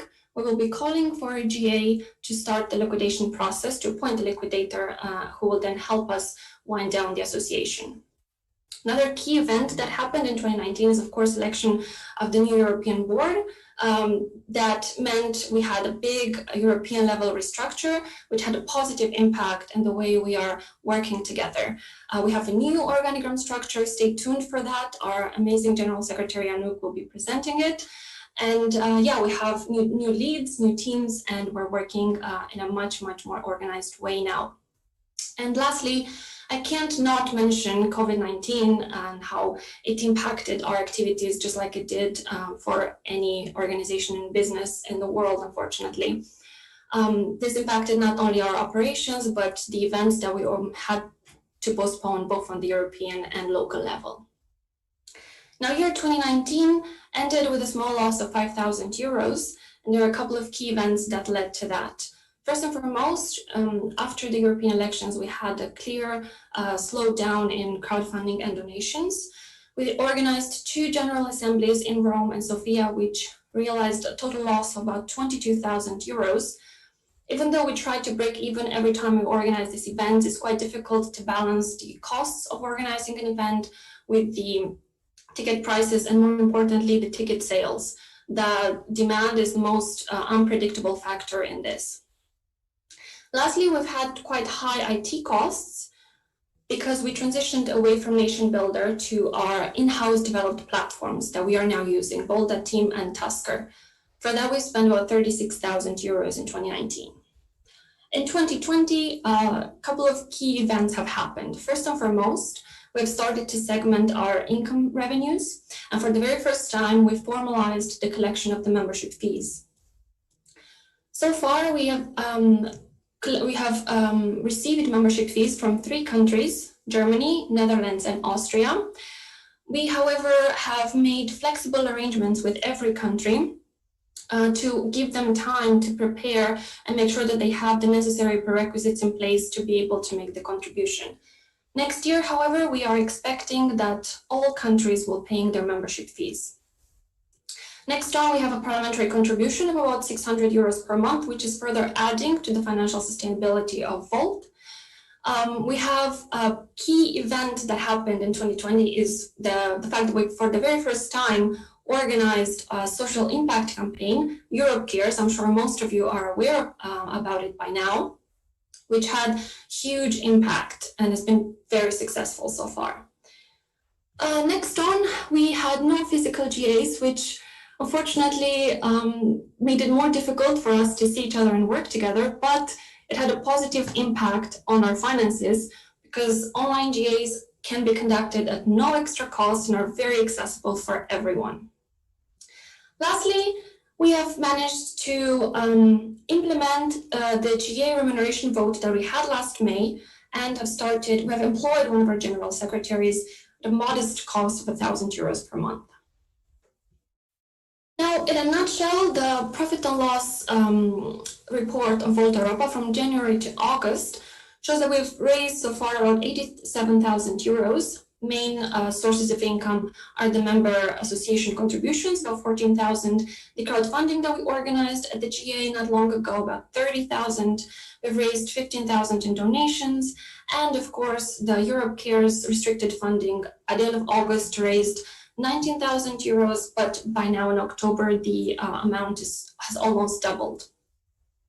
When it comes to expenses, so far we spent about €30,000, the biggest chunk of expenditure being the Harvard Fellowship community organizing that we organized and that we funded, so it cost about €19,000. Next up are the organizational and logistics costs for Europe Cares, and the management compensation and IT costs, each being about €2,000 so far. Now to the budget proposal for 2021. Before I go on and start, I'd like to give a shout out to our amazing finance team, to Christoph and Myrta, who have helped put together this proposal based on the consultation with the teams and based on Volt's strategy for 2024. So now in 2021, one of our key strategic objectives is to professionalize Volt, to make it financially sustainable, and we want to do that by diversifying the revenue streams of Volt. In 2021, we've identified 4 main streams: donations and grants, which will be part of the fundraising efforts, trading income, and lastly, membership contributions. Our fundraising target for 2021 is about €100,000. We hope to raise a minimum of €36,000 in donations, and we largely want to do that by increasing the amount of recurring donations that we have, which will further build on the stability in our Volt's financial stability. Our fundraising team has made incredible work. They have now a fundraising strategy that we will be communicating extensively. Also, if you're curious, feel free to join their session that will happen later on in the GA. They are now establishing Salesforce internally, which will allow us to have a better donor database, to track engagement, and so on. The remaining €70,000 that will be raised through our fundraising efforts will be specifically from crowdfunding and grants for social impact campaigns. Social impact campaigns and projects are another key strategic objective of Volt, because it will effectively add value to the national member associations. So we want Volt Europa to do what the national chapters cannot, either due to legal, financial, or any other sort of constraints. By organizing social impact campaigns that can then be replicated and amplified by the national level, we will then help the teams on the ground gain visibility and gain more membership and be able to position themselves in their local context and in the political landscape. Moreover, we will be helping the smaller teams grow and become more sustainable. We effectively want to fill in the gaps of the smaller teams and help them with human and financial resources until they're able to stand on their feet themselves. Now, for the year 2021, we have 4 main projects that we want to focus on. First and foremost, we want to continue the Harvard Fellowship program, but this year make it more targeted for smaller chapters, because we see a bigger added value to educate community organizers, because they will then be able to grow their teams. We also want to carry on with Europe Cares. We want to increase our support for Voters Without Borders because this ECI largely identifies with the values and is in line with Volt's political priorities. And of course, we want to develop our own ECI that you've heard a lot about earlier today in the GA. Now, next on to our third source of revenue is trading income, which will largely be from our e-commerce, which is the online sales that we have, General Assembly sale tickets, and sales from trainings of Volt Academy. Now, in our online store sales, we hope to raise a minimum of 15,000 per year. However, next year we'll be launching a new and improved online store on Shopify. We also want to diversify the type of merchandise that is available, and we want to diversify the type of designs that you will find in there. So move not only have Volt designs, but then also have designs on different issues and topics that are in line with Volt's values, such as gender equality, pride, Voters Without Borders, and so on. With that, we of course want to increase the consumer base that we have. Next on, we hope to be able to have 2 physical GAs next year. However, that is largely uncertain due to COVID. If the pandemic will continue as it is, we will continue to have online GAs, but we hope to organize at least 1, if not 2 physical GAs. And then when it comes to training, this is a new source of income that is being brought in by Volt Academy.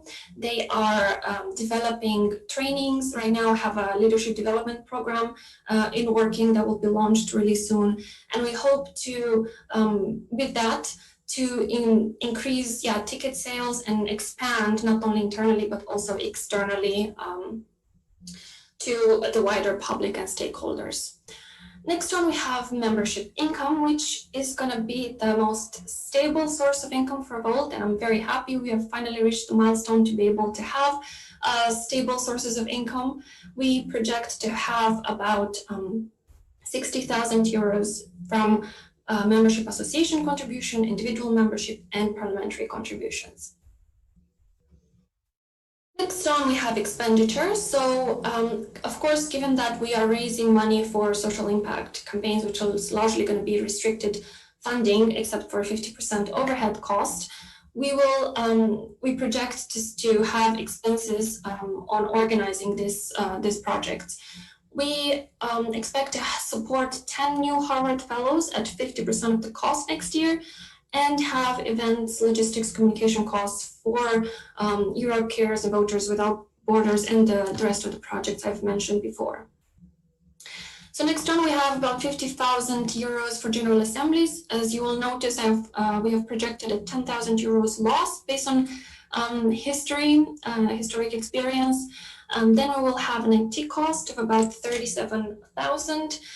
That is broken down in our regular costs that we incur every month for the platforms that we use, some investments in Volt team, and the workplace transition. This is has not been a priority of ours. However, Facebook is changing their internal policy, so we will no longer be able to use Workplace for free. We have now established a task force that is looking into the options, comparing prices, comparing features, and in order to make the best decision. All of the members will be informed on every step of the way and every milestone that we have in this project. Next on, we have employee costs. So we're hoping that by 2021, we can fully realize the GA remuneration vote from May 2020 and hire 5 full-time people, being the execs and the general secretaries. This would be 28% of the total expenditure budget. Then we have finance and legal costs, which are regular costs that we have for the audit, for notary fees, and so on. And then we have a 10,000 euros pot for travel expenses that we've allocated for our board, general secretaries, and European finance lead for working together and attending events on the local level or representing Volt. With that, we have a modest profit at the end of the year of 700 euros and a cumulative reserves of 40,000 euros given that the projection for 2020 will be accurate. That will be it from my side. Thank you very much for your time, and if there are any questions, I'm happy to take them.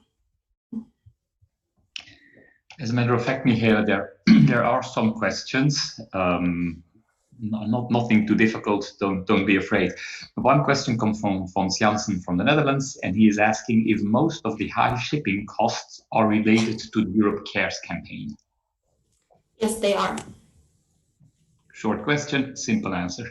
The second question is a question from Wouter Heemskerk, who is happy to hear that the online GAs cost us less money, and he is asking if we can increase the accessibility to the GA. He's proposing in general sign language, which is of course difficult because there's no universal sign language, but perhaps also see if we could work on translation or subtitles or things like that, just to see if some of the money that is saved can be spent in order to increase accessibility for people who might be either hearing impaired or have some difficulties in following in English. Yeah, absolutely. And I'd like to thank them for the suggestion. I think it would be good to contact our European event lead for that. We're continuously working to improve accessibility. Even if we have physical GAs, we always try to live stream them to make it accessible for whoever can afford and cannot. But indeed, we still have more work to do when it comes to language translation, sign language, and so on. Great, and then there is a question which is more, I think, about a specification. Lucia Nas is asking if she heard correctly that you mentioned that 50% of the overhead costs of social impact. And she mentions that she's used to overheads in international aid of between 12 and 20%. So can you elaborate a little bit more on this point? Yes, I said 15%. Sorry if that was not heard correctly. 15. You see that we need something about subtitles or to make the accessibility greater. Absolutely. So perfect. There are no further questions on finance. So the vote about the budget proposal will be open shortly. From a technical point of view, somebody pointed out that apparently it currently is not possible to vote if you do not have a Volt email account, or if you are not logged in with your Volt email account. We are looking into this because indeed vote should of course be open to all members regardless whether you have a Volt email account or not. So please bear with us. We are working on it, and I will let people know once this point has been solved. I'm just checking, but I see indeed there are no further questions on the finance part. So thank you very much, Michaela. Great work by you and by the entire team, the finance team. So this puts us, by the way, also perfectly back on track. We are actually 4 minutes ahead of schedule, and we can therefore already move into our next topic, which is an update on the policy and also an evaluation and explanation of the way forward cycle. And that topic is covered by our two great European policy leads, Thor and Ines. Thank you, Stefan, and greetings from Denmark. I will be sharing my screen briefly, and we will give a short status update from the policy team, primarily on the first policy cycle, followed by an overall update. So sharing screen. And I very much hope that you can see this presentation right now. Otherwise, Stefan can interrupt. Ines, I believe you wanted to mention something about the feedback we received throughout September. Yes, so as we said in the previous GA, we have been collecting feedback for which we are really grateful. So we want to also take this opportunity to thank every single Volt member that participated and gave us the feedback. And here is just a sum up compilation of all the feedback. So we have communication organization are two key aspects to be improved. This was highly discussed. Also, there should be higher involvement of the members of the European policy teams throughout the process, greater coordination between the national chapters and European level, The platforms and materials we use during the process should have higher quality and also be more shared with the members. Also, we should have greater guidance, healthier debates, and people that are drafting proposals and working on them should have easier access to experts on the topics. Policy events should be better organized and have a greater involvement of facilitators, which could coordinate and guide the debates. And these policy events should also have a larger scope and involve more Volt members. We also need to establish better pre-communication and clearer roles that should be established before the process starts in order to make the policy process more effective. Moreover, the people that join the feedback sessions believe that more female participation should exist in the making of policies in Volt in the future. We got two very positive feedbacks, which was that everyone appreciated how the process was open to every member, so everyone could get involved. And also it was highlighted often the positive role that Thor as a policy lead played throughout the process. So that is the feedback we received in a nutshell. Thank you, everyone, and I hope you're having a very nice GA. Thank you, Ines. And we will, of course, be sharing any feedback that we collected where it was possible to share publicly. So based on the feedback that we received, we've wanted to implement some changes to the policy process, both soft changes and hard changes. And when it comes to soft changes, we mean the changes we can implement without changing the process text itself that the General Assembly voted on in May. Things on how we apply the process. That primarily includes increased communication and deadlines. People would like to know in advance what to do, when to do it, when to submit, what they can expect. It also includes that we need to have more policy debates, which we are very open to and will highlight a bit further along the status. We'll also be providing more standardized templates for submitting applications, for submitting amendments, etc. And we will look into having legal reviews together with editorial assistance in the latter part of the process cycle, so that we can help ensure consistent and coherent policy proposals and finally policies if accepted. Now, that's a great list of soft changes where we have discretion to change how we apply the process. But on top of that, we are also asking for the General Assembly today to vote on some hard changes, and that is changes to the policy process itself. Based on this feedback that we received, we identified two key parts that we would like to change by adding a clarifying text, which we'll show briefly following this.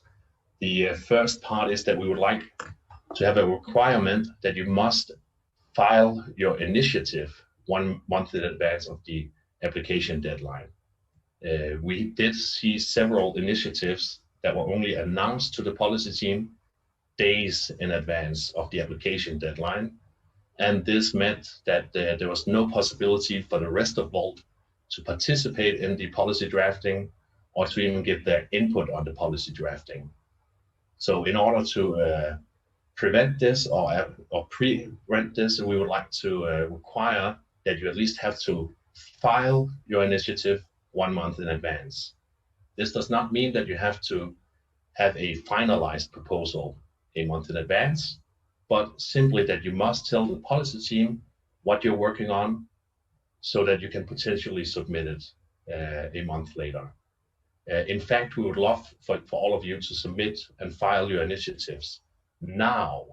If you're working on any policy at this moment, or if you start working on a policy next month, please file it with us so that we can share it with the entire Volt movement and encourage participation and transparency. So this is simply a final latest deadline for you to tell all of Volt about this initiative you're working on that is going to go into a European policy portfolio which will affect all national chapters. Now, the second hard change that we would like to implement is that we need these policies, these proposals, to conform to a criteria catalog. We need clearer definitions of what is required of a policy in order for it to be accepted.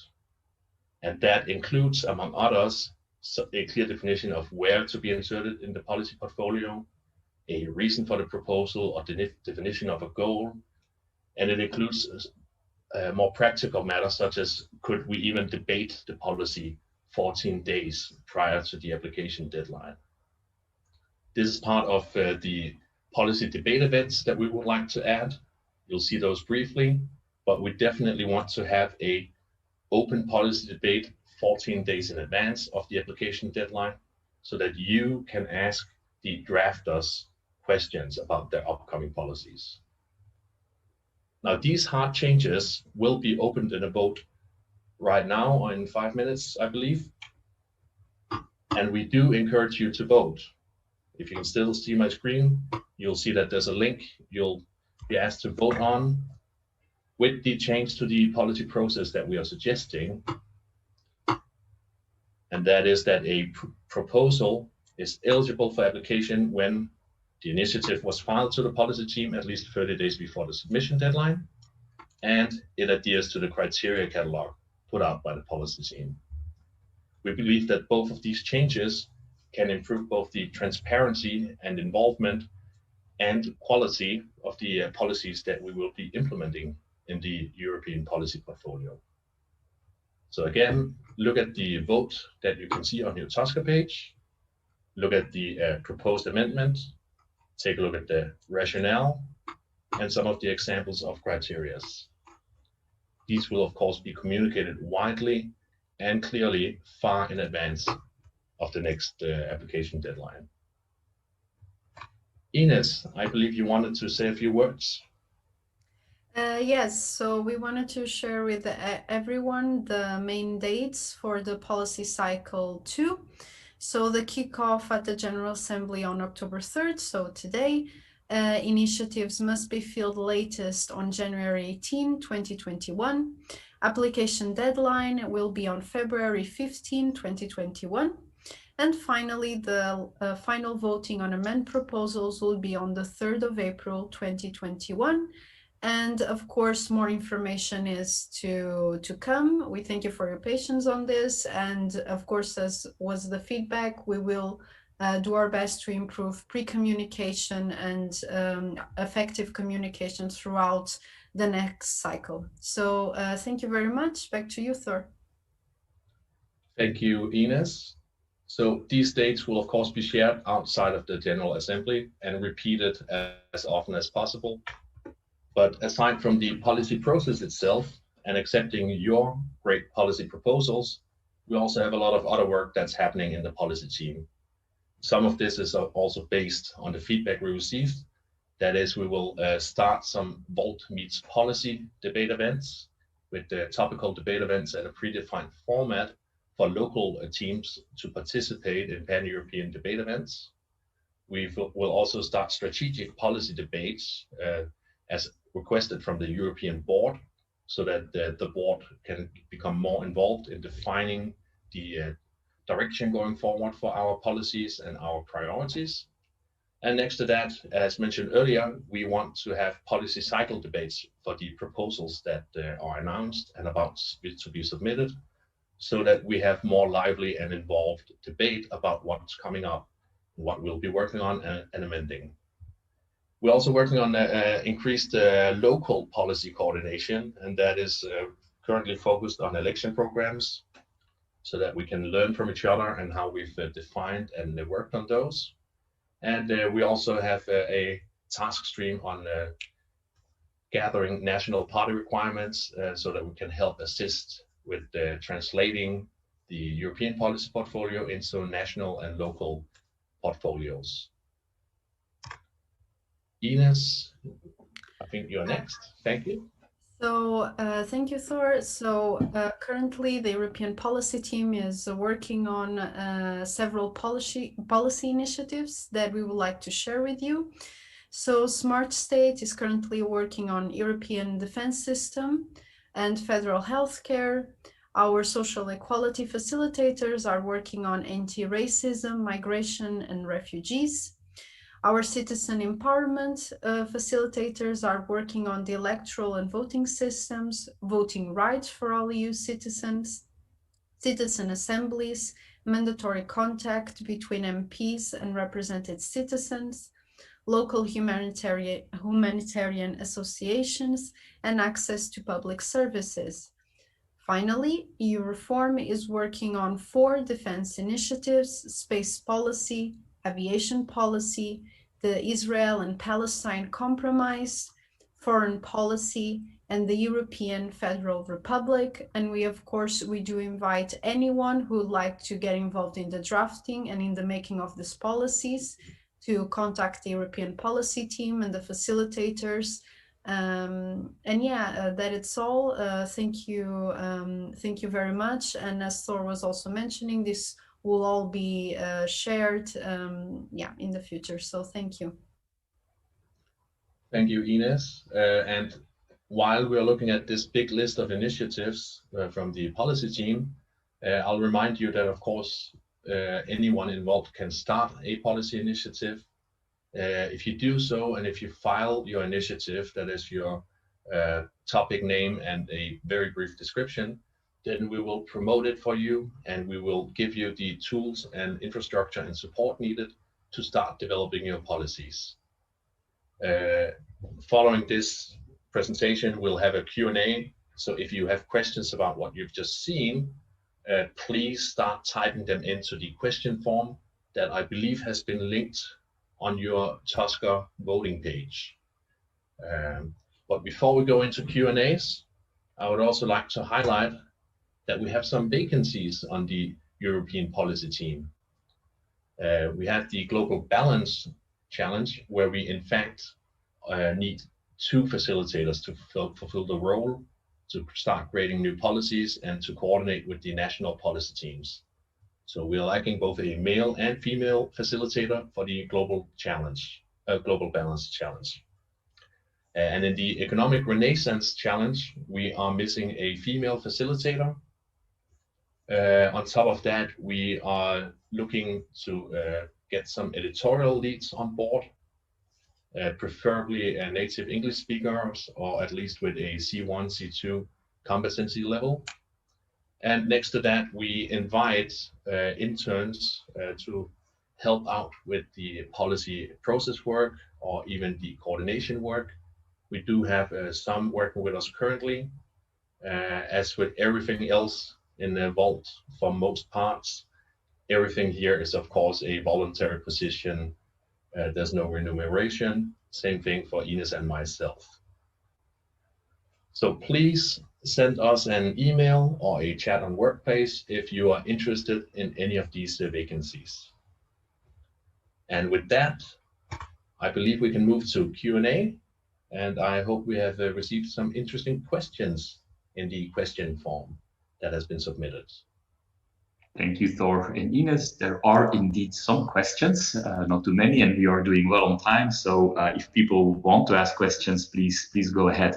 Before we move to the questions, 2 very short technical announcements. So the issue with the voting forms has been solved. So everyone who is a Volt Europa member can now vote, regardless whether you have a Volt Europa email address or not, and regardless whether you are logged in with your Volt Europa email address or not. So that is the first point.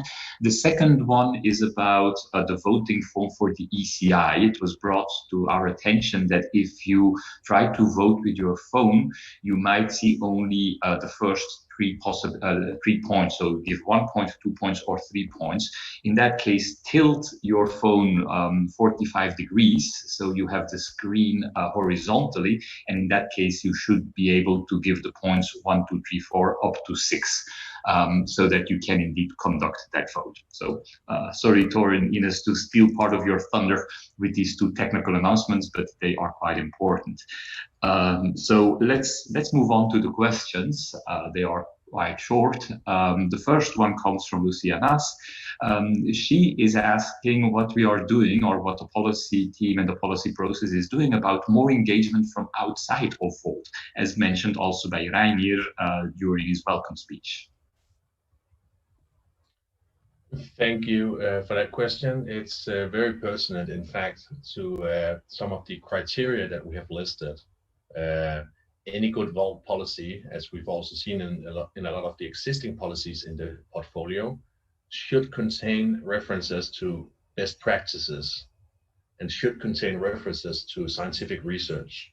That is to say, has someone done this before, and what's factually accurate that we can reference. Part of referencing these external resources is, of course, to reach out to experts, to subject matter experts, both within Volt and, most importantly, also with outside of Volt. So this is an ongoing topic where we need to improve.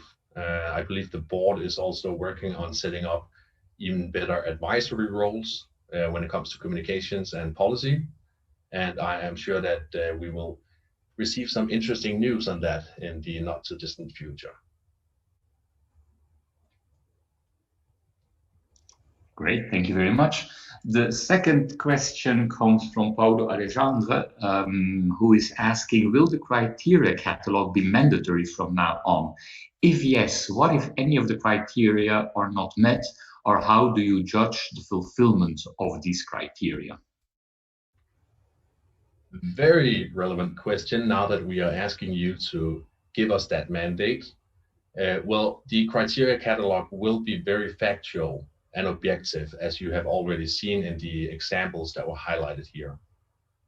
These are criteria that we believe any Volt policy must meet in order to become accepted into a European policy portfolio, precisely because this will be disseminated to the national chapters and to the national policy portfolios, and also as references to the local and city teams.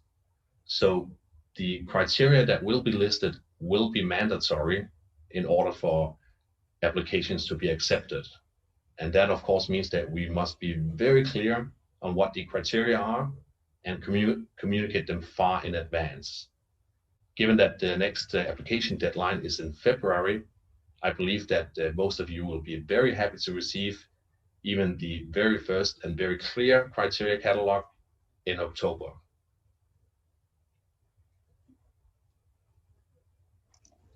Thank you. And then the last question we have gotten in on the policy topic until now comes from Christophe Quirene.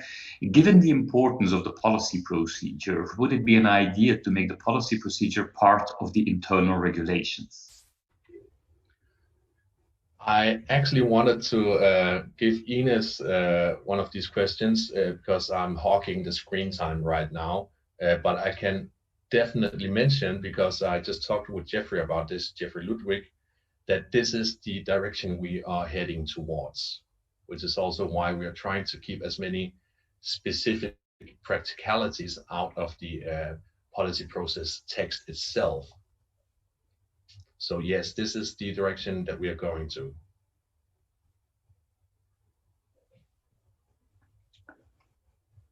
Okay, in the meanwhile, we also got a follow-up question actually from Lucia Naz about her question, who was speaking about what about engagement outside Volt. So her follow-up question is that she's mentioning that she was thinking about broader public involvement, finding solutions together with society in a more inclusive way. Or is the Volt way just limited to members of Volt? Well, I'll answer briefly, and perhaps Ines can then share some. Of course, drafting policies and voting on policies is something that is exclusive to Volt members, but this doesn't mean that we should exclude non-party members. In fact, a lot of these debate events that will be set up are designed to not just be internal, but also to include external audiences, so that we can also use it in an approach as the Volt's way of doing politics to recruit and also to include viewpoints that we have not been made aware of ourselves. And Ines, I'm so very sorry for hogging the timeline here. Do you have some additional words for the questions? Sorry. No worries. I don't have much to add, just to say that I understand where the question is coming from and its importance. And I think it's something that we will get there on time, because it is the first time that this policy process was applied and is now going to be changed, and a lot has to be improved. And to, of course, allow greater external participation from Volt, we need to be more coordinated, more organized, and we are getting there. So I think that's definitely a future goal for us as a policy team. So thank you very much for the question. Thank you, Ines, as well. Stefan, I don't know if we have any further questions. We actually do. We have one. I don't know if it's actually a question for the policy team, because it's about the Volt manifesto, but since we're doing pretty good on time, I'm anyhow asking you or reading it. If it's not for you, just say like that. It's a question from Verena Hohn from Germany, who's asking what the status of the Volt manifesto is, since we voted in our first online GA back in May to establish a new manifesto which guides Volt Europa and all the national chapters. So far, Verena is saying that she hasn't heard anything about the start of the development process. So if this is not for the policy team, of course, just tell so. If this is about the policy team, then shed some light on this question. Thank you, Stefan. And thank you for the question. It's very relevant to policies as well, but it's not the policy team that is working on the manifesto. It is, in fact, the governance commission that the European Board has recently announced will be led by Jeffrey Ludwig. So Jeffrey Ludwig has been very key in defining this new policy process, and very key and instrumental in also advising us about these hard changes to the process so that they are viable going forward. And the Governance Commission is currently and will be looking into the manifesto, definitions and changes. So I encourage you to reach out to Jeffrey Ludwig. Thank you very much. And then the last question we currently have gotten in comes from Jens van Roosevelt, who is asking, why don't we as Volt, as suggested a long time ago, actively approach one or most important target groups, namely startups, small and medium-sized enterprises, to make new advice of policy that consists of give and take? Do we really want to wait until lobbying becomes a problem for Volt as well, or will we finally start to prevent it?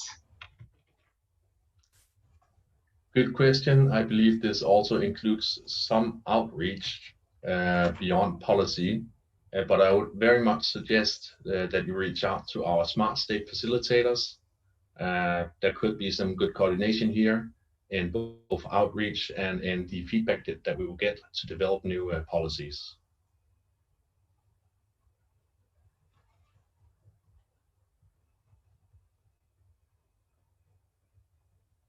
Okay, we have no further questions, so thank you very much, Ines and Thor, for your great presentation and for taking the questions. The vote is now about to be opened and will be put indeed, yes, Thor, will be put on the Tusker. Thor, go ahead. Thank you very much. As you said, the vote will be open, and the vote that we are asking you to approve is designed to improve the policy process. And sometimes talking about process can be a little bit dry, but we have these processes in place so that you can better draft policies. We very much welcome you to share with us anything that you're working on. We very much welcome the national policy teams to bring forward the policies that they are working on, and also the policies that they have accepted and created that could be relevant to the rest of the national chapters. The European policy process and portfolio is not only about drafting policies for the European level, for the EU level, etc. It is also a policy portfolio that is used as a reference by all other national Volt chapters. So please go ahead, start drafting policies, tell us about your initiatives. Thank you very much. And I checked the touchscreen. In the meanwhile, the vote is online and it will be open for 1 hour. So with this, we now move to, well, our second to last topic before we break for lunch. And that is a topic which will be presented to us by two European Secretary Generals, Anouk and Lennart. And they will be talking to us about an organizational update and explain the integrity system and the organogram of Volt Europe. So Anouk and Lennart, go ahead. Thank you, Stefan, and thank you for being our lovely chair today and Kahal being our moderator. You're doing an amazing job. Lennart and I want to share and use this opportunity to share more about what is happening in the organization. This GA is mostly very informative and much about public action rather than have a lot of votes, but we want to keep you in the loop and updated. So Lennart and I want to take you through the most important topics on our plate. And of course, there's room for questions so we can answer them. I hope you can all see my screen. And hello from my side as well. And thank you for the lovely moderation. Cool. You want to start with the topics, Lennart, that I take over with the integrity system? Sure, we can do it that way. Yes, if you look into the camera right now, everyone, then you may see that I'm sitting in an undisclosed office location in some random warehouse in some part of Frankfurt. Actually, today we have one of our initiatives, our sorting days for Europe Cares. And the first thing that I would like to touch on and update you guys a little bit about is our, one second, is our current ongoing initiative. And in the back, you see our lovely janitor of the warehouse walking around, is the initiative Europe Cares. And in the past month, incredible things have happened. If you've been following the successes since in only 1 month, we've, as a reaction to the terrible humanitarian crisis and the fires in Moria, we were able to raise from within and outside of Volt over 20,000 euros from over 450 small donations and even some generous larger donations. And on top of that, in the last couple of weeks, we're able to collect on a tour through Germany 600 pallets of relief goods. You know, in just Cologne, we collected 230 pallets of hygiene, clothing, emergency material, and anything that is needed in the refugee camps in Greece and specifically on Lesbos. And it's not just Germany. In the past couple months, we've actually been active with this initiative all over Europe. Just recently in Spain, our team is preparing to ship a full truck of jackets to Lesbos and blankets. And just I think last week or the week before, we've shipped a couple pallets out of the Netherlands.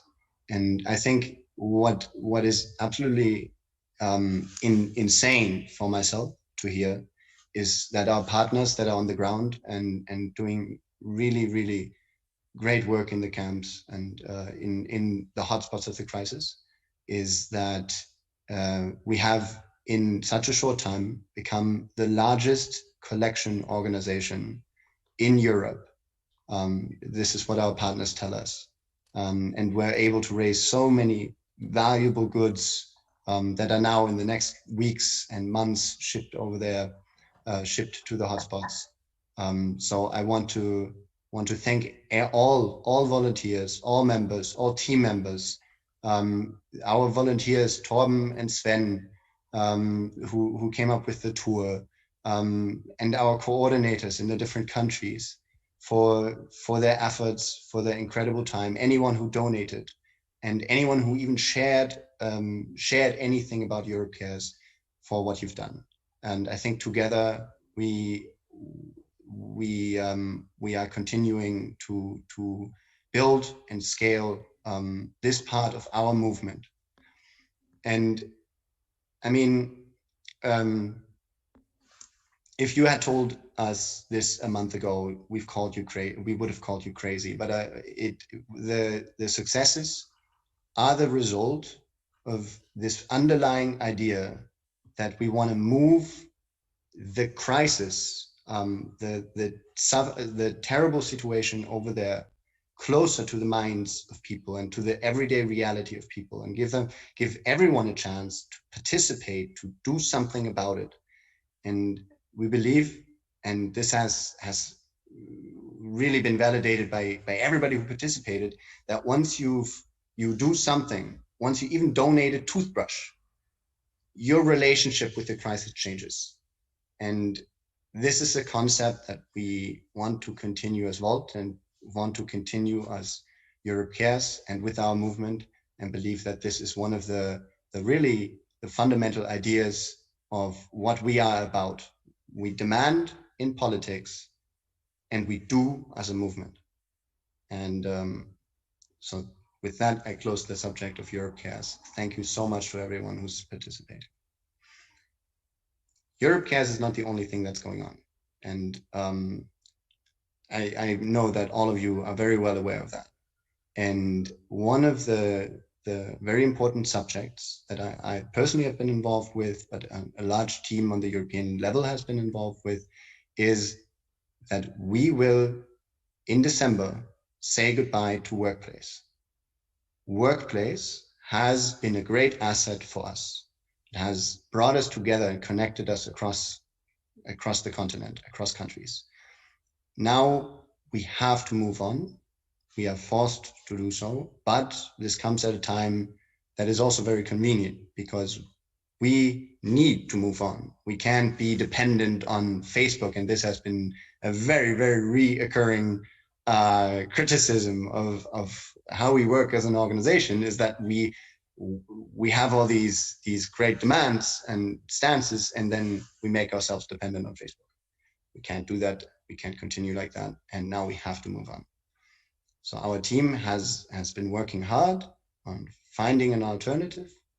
And if you have any questions of how the progress is going, if you have any suggestions of potential platforms that may be useful for this, please feel free to share that directly with me, with our tech team, and stay tuned for further communication, because this is something that we will very frequently communicate to you, ironically, on Workplace and email in the near future, in the next couple of weeks. So thank you very much for your patience in that regard, and I'm happy to later answer questions on this, and also directly.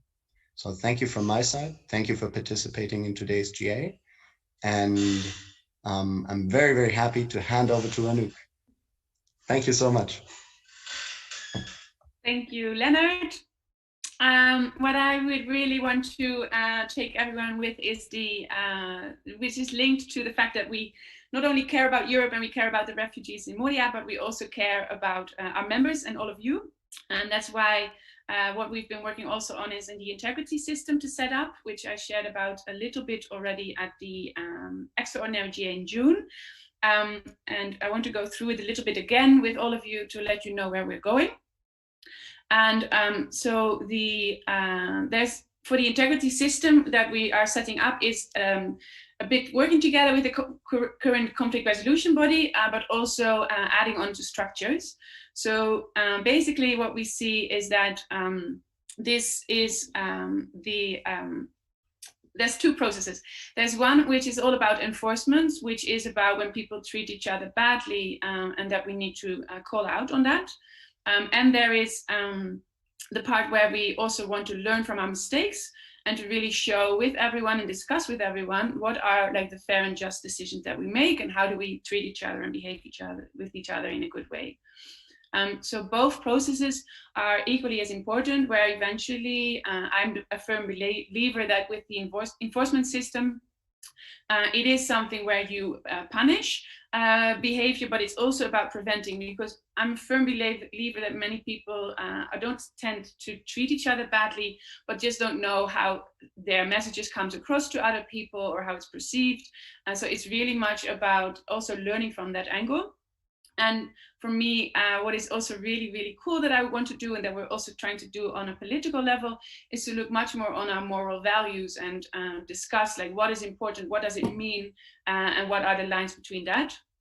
And based on that, want to build up a system where we are going to share with you more and more on workplace, or the new place that we are going to have eventually, what we are doing, but in a way that is not about punishing, but it's much more about learning from each other. Then we have the enforcement process is really much focusing on unwanted behavior. And so that goes about abuse of power, financial abuse, and personal abuse. And for us within Volt, it's very important to have a few documents that we really have like a foundation. And that foundation is a code of conduct that we are working on currently, that we are going to enroll with everyone. And it's really focusing on the fact that not only a code of conduct of how we behave each other, but it will be combined also with how we treat each other on social media. And with that also how we treat each other on workplace. Because sometimes I see messages that are really not constructive and not really there to really empower each other, where I think at the end of the day, what we need to realize is that all of you, including us, we're all working to do the better for the movement. And with that, that is what we set out to do. And sometimes we make mistakes, but that's not because we intend to make a mistake, but because we want to connect with each other and discuss and learn from there. So the code of conduct would be like a foundation, but it would also be much more on how do we work together. And it would also have like, how do we enforce if that's really a case of harassment? How do we treat people in that way? So that is like rules, for example, if this happens on workplace, when you lose your rights for a certain moment of time, to no longer be able to, for example, have verbal abuse on workplace. But we will, this will never be published with this person did this and this, but it will always be published in a way that it is there for also for us to improve and to see how we can learn from it. So the goal is to go from punishing towards prevention, learning, and growing. And then we also have the moral learning process, which is about the moral deliberations, and which will be working on what is like our definition for justice, and how do we self-reflect on the actions and outcomes that we have. And then it's about how do we weigh and balance our values. And part of one of our strategic actions that we'll talk about later today is also about how we create a more of a debate culture, which is much more on, okay, and then what can we do and how far can we do that? And then lastly, we share stories with how things are discussed and how we can work from there. I am not sure if you can see my presentation, but what is also important that we want to work on is the mediation process. And the process there is that we want to set up a team following the example of the German team. And from there, the goal is for them to follow their lead, which is about offering members the process of mediation, where it's important that it is completely voluntarily, and it means that both parties really have to agree to enter mediation, and they can step out of it at any point that they want. And the parties take full responsibility for the contents and the results of mediation. And the goal is to make sure that that the goal is to reach a compromise between both parties. And it's really important. Mediation is not a legal process. It is about finding compromises and share the experience and come out with it in a good way that you can continue. And there, it is important that this is done in a confidential way. So it will not be things that the outcome will not be published unless parties agree to. So that's what I wanted to share about the integrity system, and there we will share the information also in the confirmation of our wrap-up of the GA, and then I had the organization or the organigram, but I'm wondering if you can see my screen because I have a lot of pictures for that. But if not, then we will share it later in the communication. But what it is important is that we currently are setting up the structures of the organization that are already there. So there's nothing really new that's happening, but it's more in how can we make sure that it is visible for everyone, and especially who is to be approached for what. So I'm really, really happy that we're working with an amazing group of functional leads that are overseeing several teams. And we are, Leonard and I are lucky to be the ones to work with them on behalf of our board.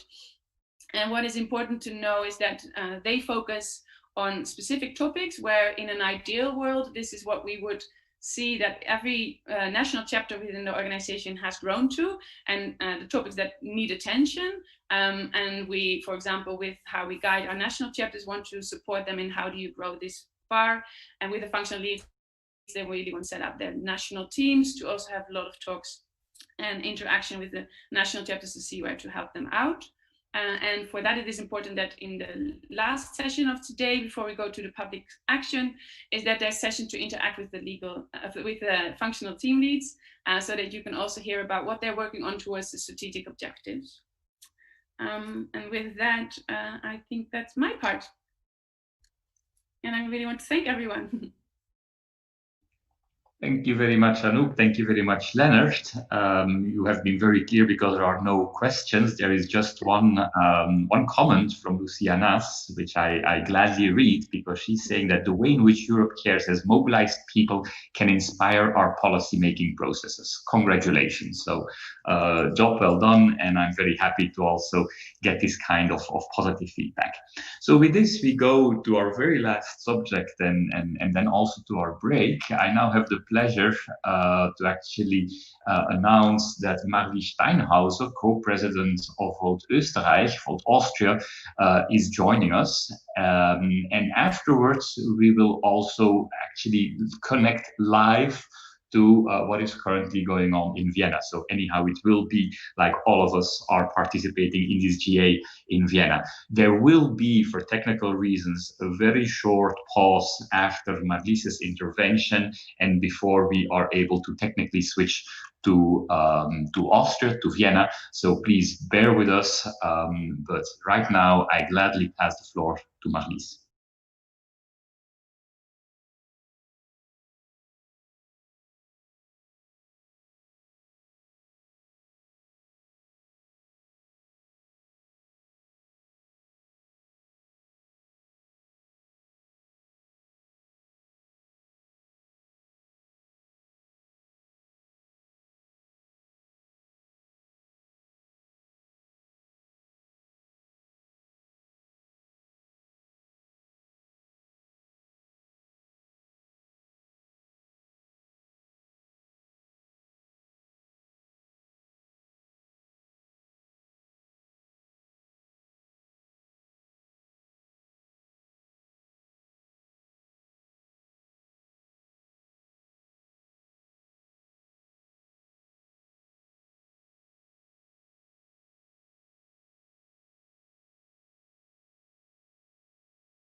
Hello everyone.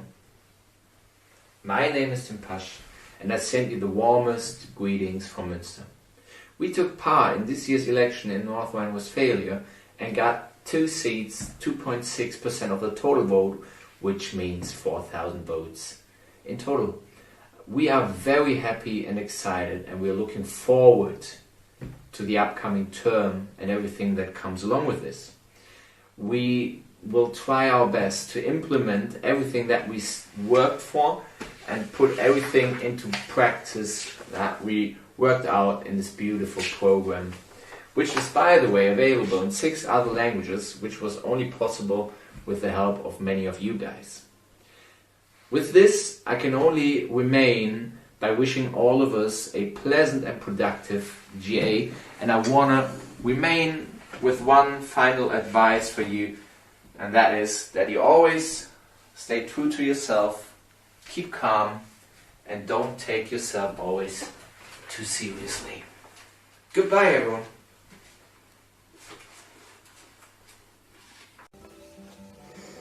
Hello, I'm Helene Goldbeck from Münster and I will represent Volt's goals in the City Council starting in November. Hither told the most interesting thing was actually the election evening. We have tried so many times to publish a press release in the newspaper, but nobody was interested in us. And on this evening, the media approached us and sought to talk to us, congratulated us on our election success. On our entry into the City Council, asked if we had accepted this.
I really like the super block concept we've seen already in Barcelona.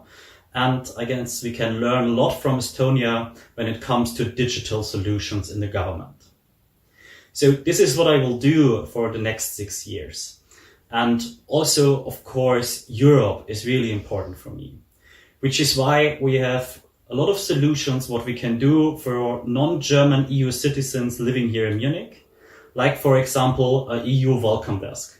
If you're interested what this EU welcome desk will do exactly, feel free to ask me every time.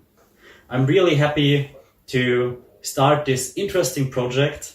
On Sunday at 1 p.m, I guess we will sign the first contract which will make it happen that Volt participates in a local government, which is great, and I guess just the start of many, many more. Good luck! Здравейте от Пловдив, аз съм Лидия Димишева и съм общински съветник в община Родопи, област Пловдив. По образование съм икономист, като основно интересите ми са в публичните финанси и по-конкретно общински бюджети, тъй като дълги години съм работила в агенция за кредитен рейтинг. Нашата община се състои от 21 населени места, всички са близо до град Пловдив и играят ролята на негово предградие. Въпреки това, има големи инвеститорски интереси за развитието на кариерна дейност на територията на нашата община. Ето защо съм благодарна на Волт, че ме подкрепиха в битката ми срещу 2 от най-големите кариери на територията на общината и заедно в февруари месец успяхме да ги закрием, успяхме да активираме гражданското общество и днес те вече не работят. Щастлива съм, че съм част от семейството на Волт, очаквам с нетърпение да се запознаем на живо и ви желая успешна работа. Hi voters, I'm Stefan, I'm 29 years old and I was born and raised in Wolfsburg in Germany, and that's also the city where I'm currently an elected representative in our local city council. I was elected in 2016 when Volt even didn't exist, but since joining Volt in December last year, I'm very proud to represent Volt in our city. The first half of my election period, I focused mainly on youth and education, for example, by claiming a new concept for lifelong learning, which is currently being established in our city. And on the second half, I'm going to focus on environmental sustainability and digital transformation. What really excites me about Volt is the clear vision of Europe and the positive energy of Europe that it spreads across countries. And I think the new way of thinking politics and all the people of Volt is what really make it so special and a special movement. I hope you're all healthy and safe, and I hope you all enjoy our General Assembly. See you! Здравейте! Казвам се Стефан Филчев, общински съветник съм и водач на листа от партия Волт в една малка община, която се намира в центъра на България, община Сопот. Сърдечно благодаря за възможността да се запозная с общински съветници от общоевропейската партия Волт от цяла Европа. Благодаря, че имам възможност да представлявам партия Волт в местния парламент, да отстоявам нейните каузи, нейните позиции за една силна Европа, за Европа на толерантност, на икономическо развитие, на промяна на досегашните модели.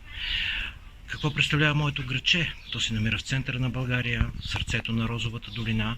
От това градче е родом най-големият български писател Иван Вазов, патриарха на българската литература. Същевременно Сопот е и туристически център и център на военната промишленост в България. Ще се радвам да се видим и на живо, когато този тежък период за цяла Европа отпадне. Благодаря сърдечно, благодаря на господин Нестимир Ананиев, който ми даде възможност да реализирам политиките на Волт в местния парламент. Hello everybody. My name is Hans-Günther Brünke and recently I got elected member of the City Council of Bamberg, a lovely World Heritage city in southern Germany in Franconia with about 80,000 inhabitants. Right now we are in the progress of negotiating a majority with the mayor, so we just formed the largest faction together with the Greens and we are making pretty good progress. Bamberg has been hit hard by the corona crisis, so there are many challenges in front of us. Over the next 6 years I will be speaker of the faction with respect to economic challenges. I will focus certainly on Europe, but also on digitalization, civic participation, culture, and the building of housing that is affordable for everybody.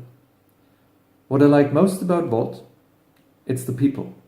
We have a great vision and we have the right people to pull it off. We managed here in Bamberg within 2 years to get a seat in the city council, so I'm convinced that we can do it everywhere.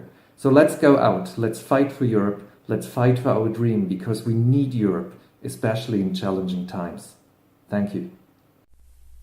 Hi everyone, my name is Isabella Venturini and I am one of the newly elected city councilwomen in Cologne.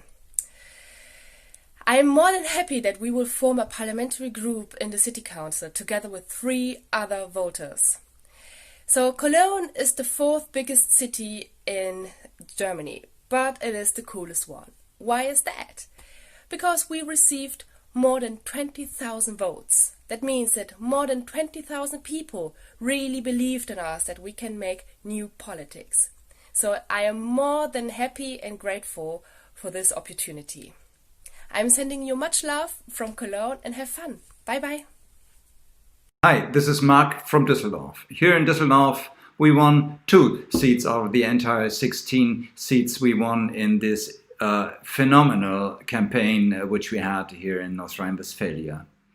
Winning seats is not our main success. It's an important success, of course, but not the main success. The main success is that people in the meantime heard of Volt. It's not anymore like, Volt, what's that? It's more like, Volt.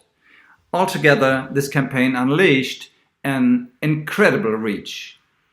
But now we are committed to deliver a robust and modern politics. And this will hopefully draw even more public attention. All of this is a very good basis for even higher scores in upcoming elections throughout Europe, so probably at your place too. I also admit that we could have done a lot better. The good thing is we are quite aware of our shortcomings, and I'd be very happy to share our experience with you. Thank you from Düsseldorf. Hello, Walters from all over Europe. It's Gottfried here from rainy Düsseldorf, but the rain, I don't care, because as of November this year, I have the honor to represent Volt in the City Council of Düsseldorf, and I can tell you it was a great team effort to achieve so, really in the true Volt spirit. We made our way, we got 2 seats, and now we have, I'm sure, a lot of fun, but also a lot of hard work to do to achieve the best for Düsseldorf and for Volt. But I think in general, you know, what is good for Düsseldorf is good for Europe. What is good for Europe is good for Düsseldorf. So that's the Volt spirit, in which way we will deal the things here. Take care on the GA, and hopefully I see a lot of you in person as soon as possible. Bye. Hi, Volt Europe! We are Volt Bonn! I'm Friederike. I'm Beate. And I'm Dominik. And we've been elected to the Bonn City Council. We're currently discussing the Volt politics to see how we can implement it in the next 5 years here in Bonn. Enjoy the assembly. Bye. Bye.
Hello, everyone.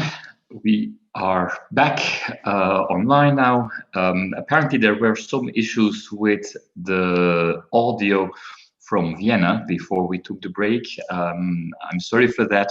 Anyhow, we will be going back to Vienna in about 1 hour, and we will make sure that then, of course, the audio is working well.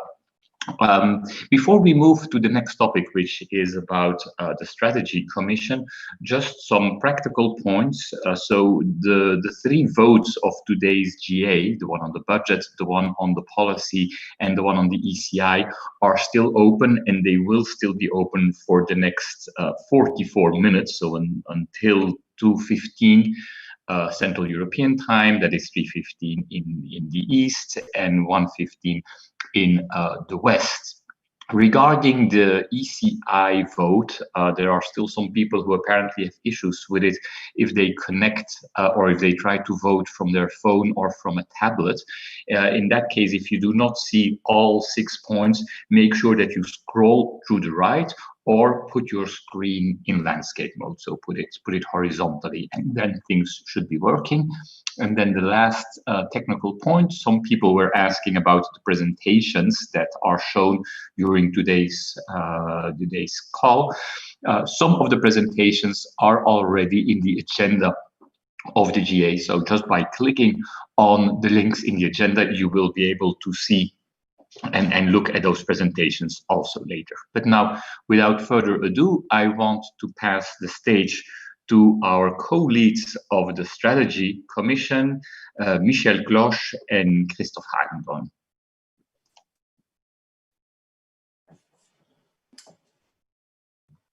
Thank you. Welcome.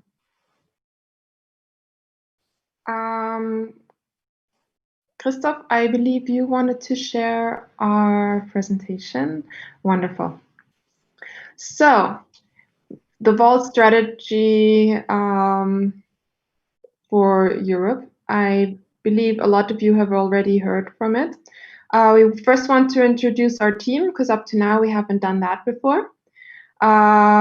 So we have people from various places. As you can see, there's a lot of Germans and there's a lot of men. So all you ladies out there who somehow feel they have some idea of strategy or want to learn about it, you're welcome to join. We have different backgrounds and are very diverse. But yeah, some of you have already gotten to know us, some of you not yet. We are all happy to have a conversation, so just feel free to reach out. Okay, Christoph? Yeah, okay, thank you for introducing our team, Michelle. Hello, fellow Europeans.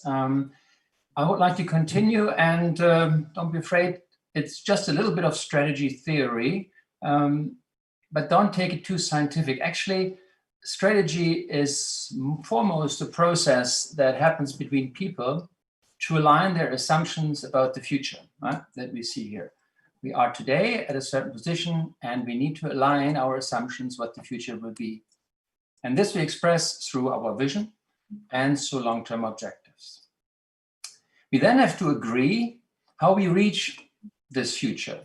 And for this, we need to define actions which define who does what until when. And so we make sure that we actually are utilizing our scarce and available resources in the best possible way and are prioritizing our actions correctly. A strategy can only be successful when it is constantly communicated and checked in its progress. Our strategic objectives and actions need to become actually a constant part of our discussions and review. We really would like to see that you pick them up, discuss them in your board meetings, like in the General Assembly today, with which we are very happy to have another opportunity to present this to you, but also meet and greets where people come in so that you make yourself familiar with what the objectives are of the Volt movement overall. We cannot over-communicate when it comes to strategy. Also, a strategy is never set in stone. Yeah? On the contrary, it needs to be constantly checked and improved in order to ensure that it matches our very fast changing reality and ambitions. We are a very young movement, we are moving very quickly, so we need to make sure that what we do is actually fitting to the reality we are in. And therefore, our strategy process is an annual process, and it will be a regular thing we do every year going forward. Now, we applied this model that you see here for Volt. And let me confirm again, what we talk here about is Volt's strategy for the development of our organization. We are not defining here our political strategy. We define what type of organization we want to become. So until the last GA, Daniel and Catherine presented there the 7 strategic objectives and the vision, which was defined by a bottom-up alignment process. So what you see here on the right side, that was presented last GA in May. Since May, we have worked in the team that Michelle just presented and with the board on the development of strategic actions, and those will be presented later today in this presentation. What we have not yet worked out or are not 100% completed with are target values and KPIs. So that is still work in process, and they are actually very important. Even so they sound technical, they're very important to embrace the entire movement in one strategy. Once we know and agree on what targets we are pursuing, be it the funds, membership growth rates, election results, we can actually start measuring our progress towards our strategic targets. And so every part of Volt, every local team and every chapter can see immediately how they contribute to the overall success of our movement. So let me get into some more details of our vision objectives, just to remind you on them. So we combine all our vision in the words Volt leads by example to foster a united and federal Europe. And to make this vision become a reality, we have developed 7 strategic objectives. And these 7 objectives that you see here is no random list, but a sequence of cause and effect. Therefore, our first priority is to build an organization that is steered through professional and well-resourced statutory bodies. We then focus on conveying unified values throughout Volt and that we live democracy by balancing participation and leadership. So these first 3 objectives are actually building a sustainable base for our movement. With our organization values and democratic leadership in place, we can then strive for balanced and diverse strategic growth across Europe, and in the meantime, or at the same time, strengthen the Volt brand throughout effective communication and marketing internally as well as externally. Because we are convinced that Volt as a strong, emotional and relevant name in European politics is a prerequisite to win elections and run social innovation campaigns. So we do need a strong organization, a strong brand to actually be successful in our elections and innovation campaigns. And that will put us also in the position to pioneer pan-European collaboration and communication. We have to pursue these 7 objectives consequently and assure that while we are already campaigning everywhere, which is certainly something we like very much, which gives us a lot of energy, we should not forget that it is very important at the same time to build a sustainable organization together as one political movement. And with that, I would lend back to Michelle to hear what we did in the last months with this strategy. Thank you, Christoph. So at the GA, what you just saw is what was agreed and what have we done since then. Since then, we found the facilitators that I introduced to you earlier, and we trained them. So we gave them some basic training in strategy, on developing strategies and facilitating workshops to support each chapter to find their own strategy, because we can do a lot, but it is in each, how should I say, each chapter has their own unique challenges, and every chapter knows their chapter and the people best. So what came next was that we reached out to the chapters and set up workshops So each chapter had the possibility of doing a workshop with either one of our or two of our facilitators and develop their strategy. Parallel to that, we kept on working with the board to further develop the strategic actions and to basically break all of the actions and suggestions that came through a bottom-up process into 20 strategic actions that we're focusing on now. So the ultimate goal of the workshops with the chapters and the board are to align all of our strategy into one. And obviously, every strategy is not something that is fixed as soon as one has it, but one always has to talk about it and review it over and over. And yeah, check if one's moving in the direction one was aiming for. So up to now, Christoph, the next slide. We had strategy workshops with a bunch of nationalities. Yeah, well, a lot of chapters. And some chapters we have scheduled a workshop with, like the Netherlands, but it had fallen through.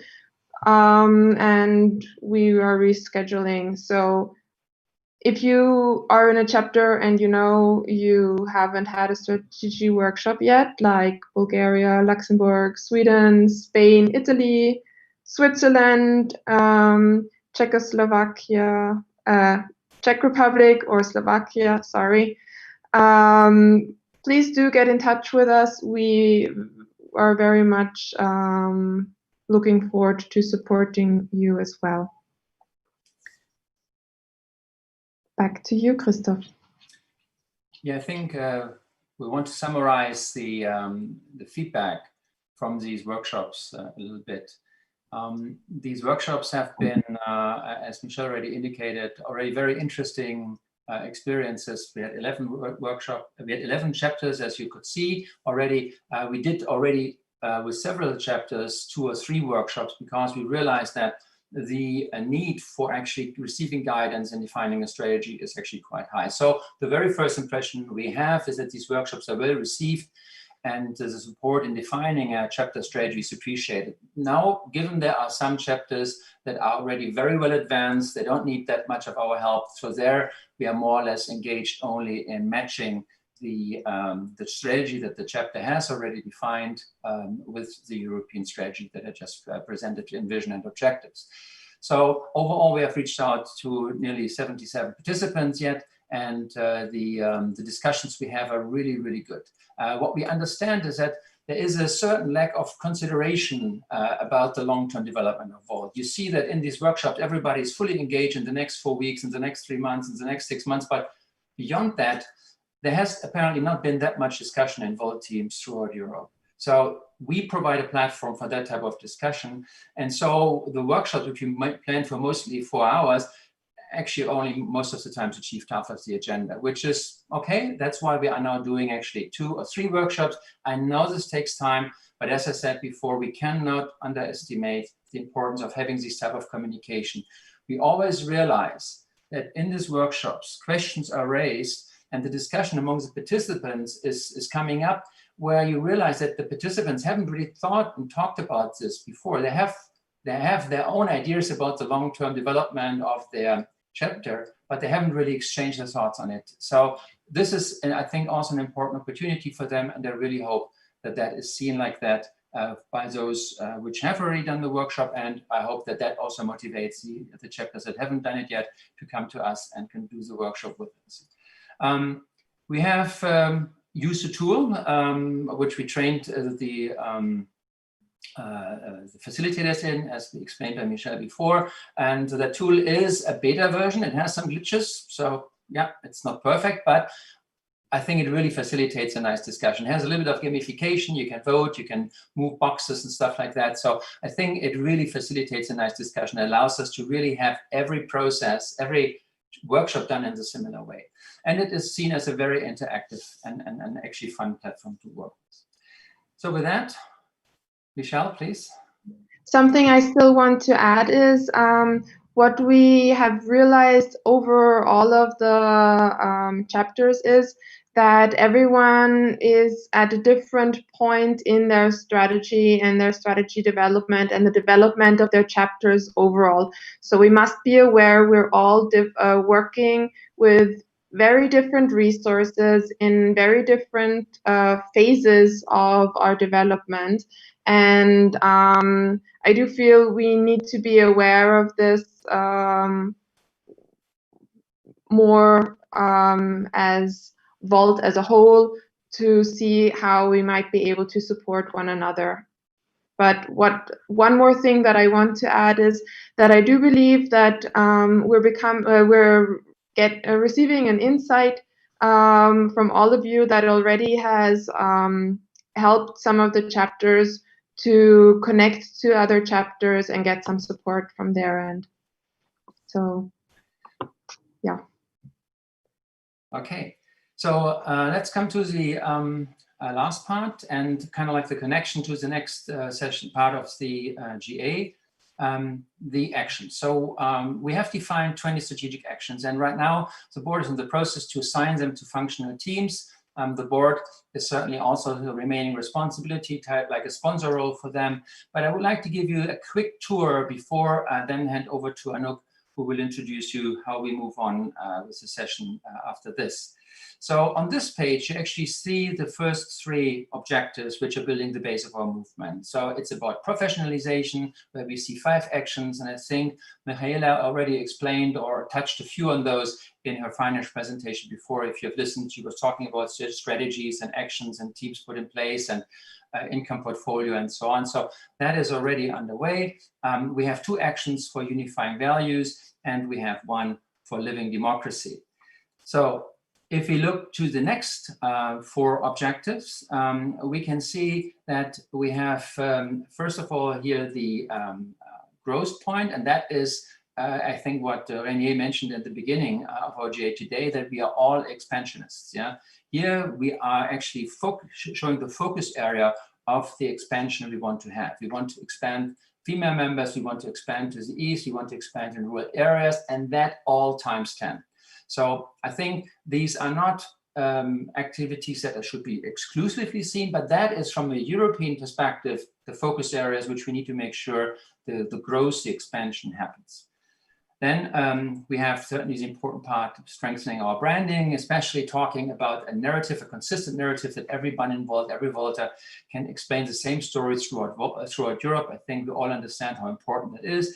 And certainly then we come to the election part, and our hearts start to beat faster. That's where we all are very much engaged. And I think we have already gained a lot of experience involved running successful campaigns in cities and national teams. And our objective here is to make sure through these actions that we actually gather all this acquired knowledge and create for this an electoral process and infrastructure that will allow us to actually succeed in the European elections in 2024. And finally, certainly we talk about Volt as a pioneer in pan-European collaboration and communication.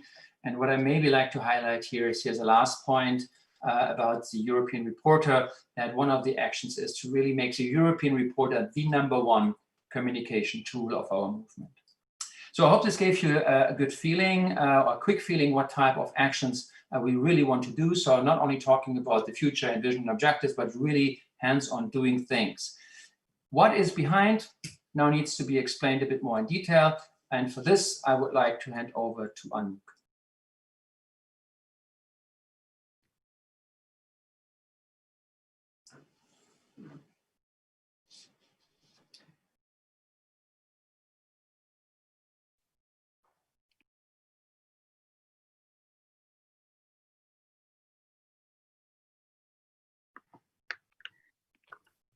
Sorry, thank you, Christoph and Michelle, for the lovely work and all that you've done for the Strategy Commission already.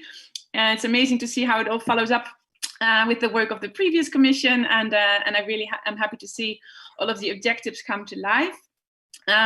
So as Christophe and Michel already shared, we are really working on making these actions that are under these 7 strategic objectives come to life with the functional teams, and to really engage with everyone on this. And the functional teams are making their strategic action plans with that would still be presented to the board, and from there will also be communicated to all of you. But before that, we organized 2 sessions today to share the work that the teams are doing, and also offer you as members an opportunity to interact with the leads, to ask what they're doing, and to share questions, feedback, comment, and it's all in a very, how can I say, low profile manner.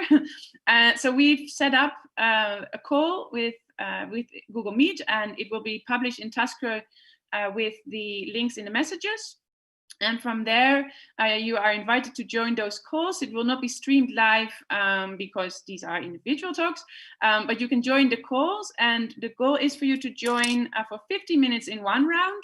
But because we have 7 actions and we don't want to we want to make sure that you have a little bit more options, we also offer you the opportunity to then have a second session. So it is, let me see, at 1:45, we wanted to start. So I want to invite you to choose your first session that you want to join. So is it either interact with the finance leads to talk about how to steer Volt through professional, well-researched statutory bodies and functional teams? Is it to interact with the community leads about conveying unifying values within Volt, throughout Volt? If you want to interact with me, Volt lives democracy by balancing participation and leadership. If you want to join the expansion leads, they will share with you what they are working on with the Strive for Balance and Diverse Strategic Growth across Europe. The academy leads, they are going to share with you how they're going to make sure that our branding is shared throughout the whole of the movement, with strengthening the Volt brand through effective communication and marketing. And I'm very sure that they also want to share with you what they're working on with the professional development, the leadership development program. And then Michaela, you will have a chance to interact with as one of our board members, who is also working and championing for the Volt wins elections and runs social innovation campaigns. And lastly, Jessica as the communication lead to discuss with you how we want to pioneer as a pan-European collaboration and communication. And all the links are combined. And I will give a signal to the leads if your 50 minutes are up, and then you can choose another session. So choose wisely, and I hope to see you on the other side.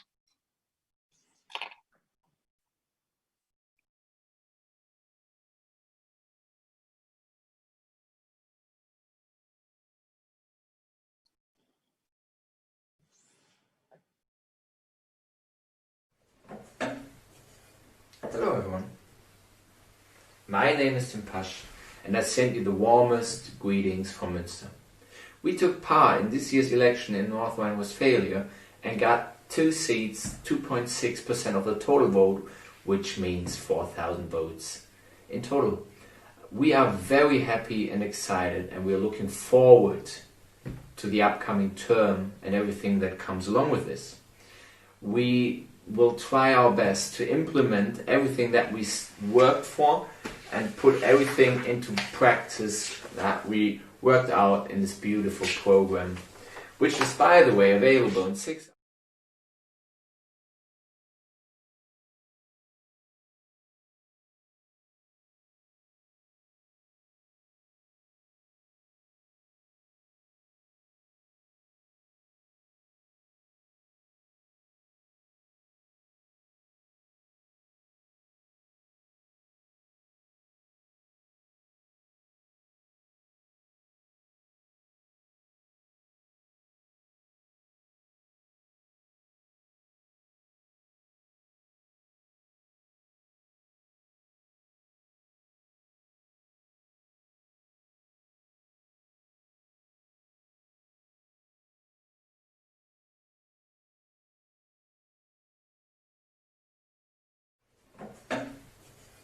Hello everyone.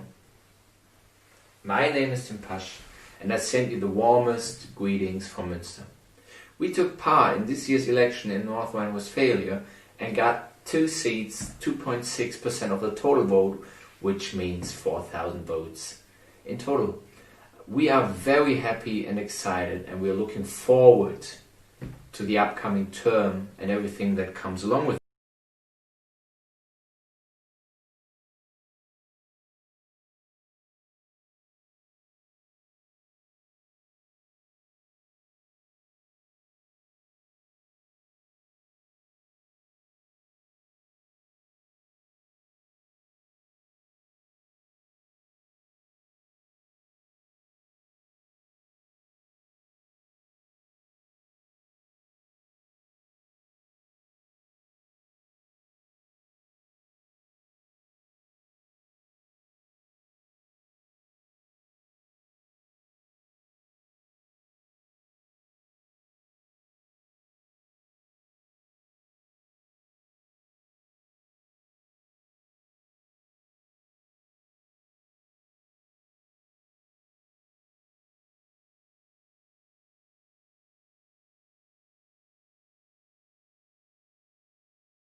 colleagues and all the people of Volt is what really make it so special and a special movement.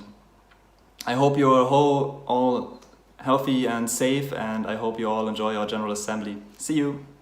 Здравейте! Казвам се Стефан Филчев, общински съветник съм и водач на листа от партия Волт в една малка община, която се намира в центъра на България, община Сопот. Сърдечно благодаря за възможността да се запозная с общински съветници от общоевропейската партия Волт от цяла Европа. Благодаря, че имам възможност да представлявам партия Волт в местния парламент, да отстоявам нейните каузи, нейните позиции за една силна Европа, за Европа на толерантност, на икономическо развитие, на промяна на досегашните модели. Какво представлява моето градче? То се намира в центъра на България, в сърцето на Розовата долина. От това градче е родом най-големият български писател Иван Вазов, патриарха на българската литература. Същевременно Сопот е и туристически център и център на военната промишленост в България. Ще се радвам да се видим и на живо, когато този тежък период за цяла Европа отпадне. Благодаря сърдечно. Благодаря на господин Нестимир Ананиев, който ми даде възможност да реализирам политиките на Волт в местния парламент. Hello everybody. My name is Hans-Günther Brünker and recently I got elected member of the City Council of Bamberg, a lovely World Heritage city in southern Germany in Franconia with about 80,000 inhabitants. Right now we are in the progress of negotiating a majority with the mayor, so we just formed the largest faction together with the Greens and we are making pretty good progress. Bamberg has been hit hard by the corona crisis, so there are many challenges in front of us. Over the next 6 years I will be speaker of the faction with respect to economic challenges. I will focus certainly on Europe, but also on digitalization, civic participation, culture, and the building of housing that is affordable for everybody. What I like most about Volt? It's the people. We have a great vision and we have the right people to pull it off. We managed here in Bamberg within 2 years to get a seat in the city council, so I'm convinced that we can do it everywhere. So let's go out, let's fight for Europe, let's fight for our dream, because we need Europe, especially in challenging times. Thank you. Hi everyone, my name is Isabella Venturini and I am one of the newly elected city councilwomen in Cologne. I am more than happy that we will form a parliamentary group in the city council together with 3 other voters. So Cologne is the 4th biggest city in Germany, but it is the coolest one. Why is that? Because we received more than 20,000 votes. That means that more than 20,000 people really believed in us that we can make new politics. So I am more than happy and grateful for this opportunity. I'm sending you much love from Cologne and have fun. Bye bye. Hi, this is Mark from Düsseldorf. Here in Düsseldorf, we won 2 seats out of the entire 16 seats we won in this phenomenal campaign which we had here in North Rhine-Westphalia. Winning seats is not our main success. It's an important success, of course, but not the main success. The main success is that people in the meantime heard of Volt. It's not anymore like, Volt, what's that? It's more like, Volt. Altogether, this campaign unleashed an incredible reach. But now we are committed to deliver a robust and modern politics. And this will hopefully draw even more public attention. All of this is a very good basis for even higher scores in upcoming elections throughout Europe, so probably at your place too. I also admit that we could have done a lot better. The good thing is we are quite aware of our shortcomings, and I'd be very happy to share our experience with you. Thank you from Düsseldorf. Hello, Walters from all over Europe. It's Gottfried here from rainy Düsseldorf, but the rain, I don't care, because as of November this year, I have the honor to represent Volt in the City Council of Düsseldorf, And I can tell you it was a great team effort to achieve so, really in the true Volt spirit. We made our way, we got 2 seats, and now we have, I'm sure, a lot of fun, but also a lot of hard work to do to achieve the best for Düsseldorf and for Volt. But I think in general, you know, what is good for Düsseldorf is good for Europe. What is good for Europe is good for Düsseldorf. So that's the Volt spirit, in which way we will deal the things here. Take care on the GA, and hopefully I see a lot of you in person as soon as possible. Bye.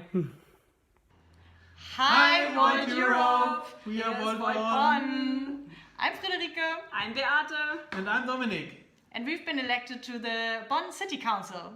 We're currently discussing the Volt politics to see how we can implement it in the next 5 years here in Bonn. Enjoy the assembly. Bye. Bye.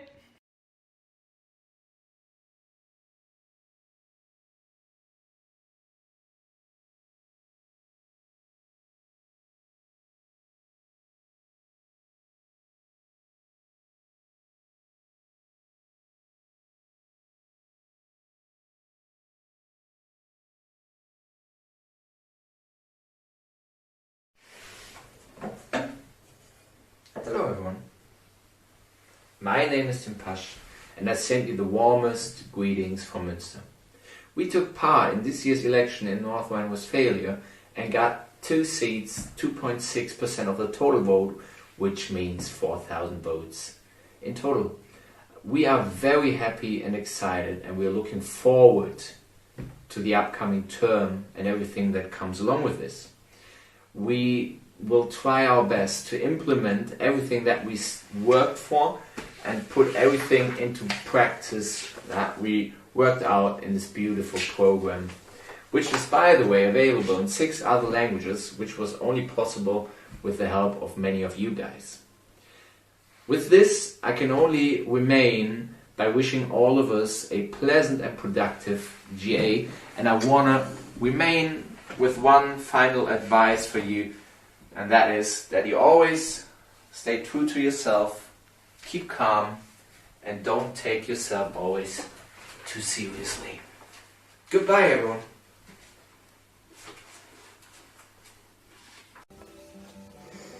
Hello, I'm Helene Goldbeck from Münster, and I will represent Volt's goals in the City Council starting in November. He's told the most interesting thing was actually the election evening. We have tried so many times to publish a press release in the newspaper, but nobody was interested in us. And on this evening, the media approached us and sought to talk to us, congratulated us on our election success. On our entry into the City Council, asked if we had accepted this success and if we were satisfied. Yes, a little bit. That was really great. The other parties also came and said hello, congratulated us, and announced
And I keep on with some impressions, but without my microphone.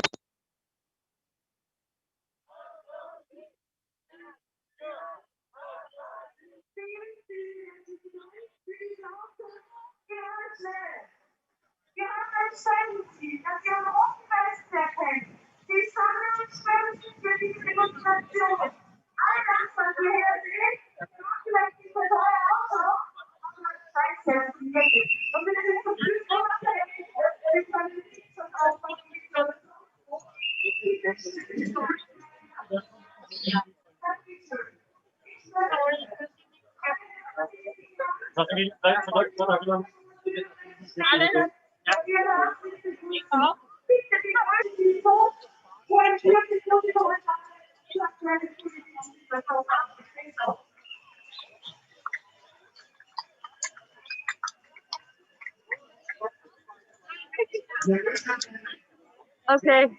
I hope this gave you some impressions what's here, what's going on here. And yeah, I wish you good luck for the rest of the GA. Also for the tech team, because it works now. And I hope, yeah, you are empowered now to go on the street, to make it like us, to fight for the vote for all Europeans to vote in their country where they are living. And yeah, have a nice day from Vienna. Ciao. Thank you very much, Marlies. Unfortunately, we were told that again on the live stream, the sound unfortunately did not work, which is of course a pity. Fortunately, the Viennese team managed to actually show us a lot of the images of what is going on in Vienna. And so hopefully, even without sound, that was something which anyhow gave us a good impression of the enthusiasm that is living with the team over there, and how nice it is to do these activities. By the way, one of the things Marlies said was that it was very loud. So perhaps you should even be grateful that there was no sound. So at least you didn't have to share in that loudness. So sorry again for this technical issue, but unfortunately, we are not spending our money on technical broadcasting, but the little money we have, we spend it on better things. So the next exciting topic, and I'm pretty sure that this one will be with sound, is our European Member of Parliament, Damien Beuselager, speaking to us. Everyone, of course, knows Damien. He's the spear point of Volt in Western democracy. So with great pride and with great honor, I present to you Damien Beuselager. The spear point is a word that I have to take up into my vocabulary. I'm the spear point of Western democracy. That's very nice of you, Stefan. Thanks, and nice to see you again. Yeah, thanks everyone for listening and watching into this great online GA.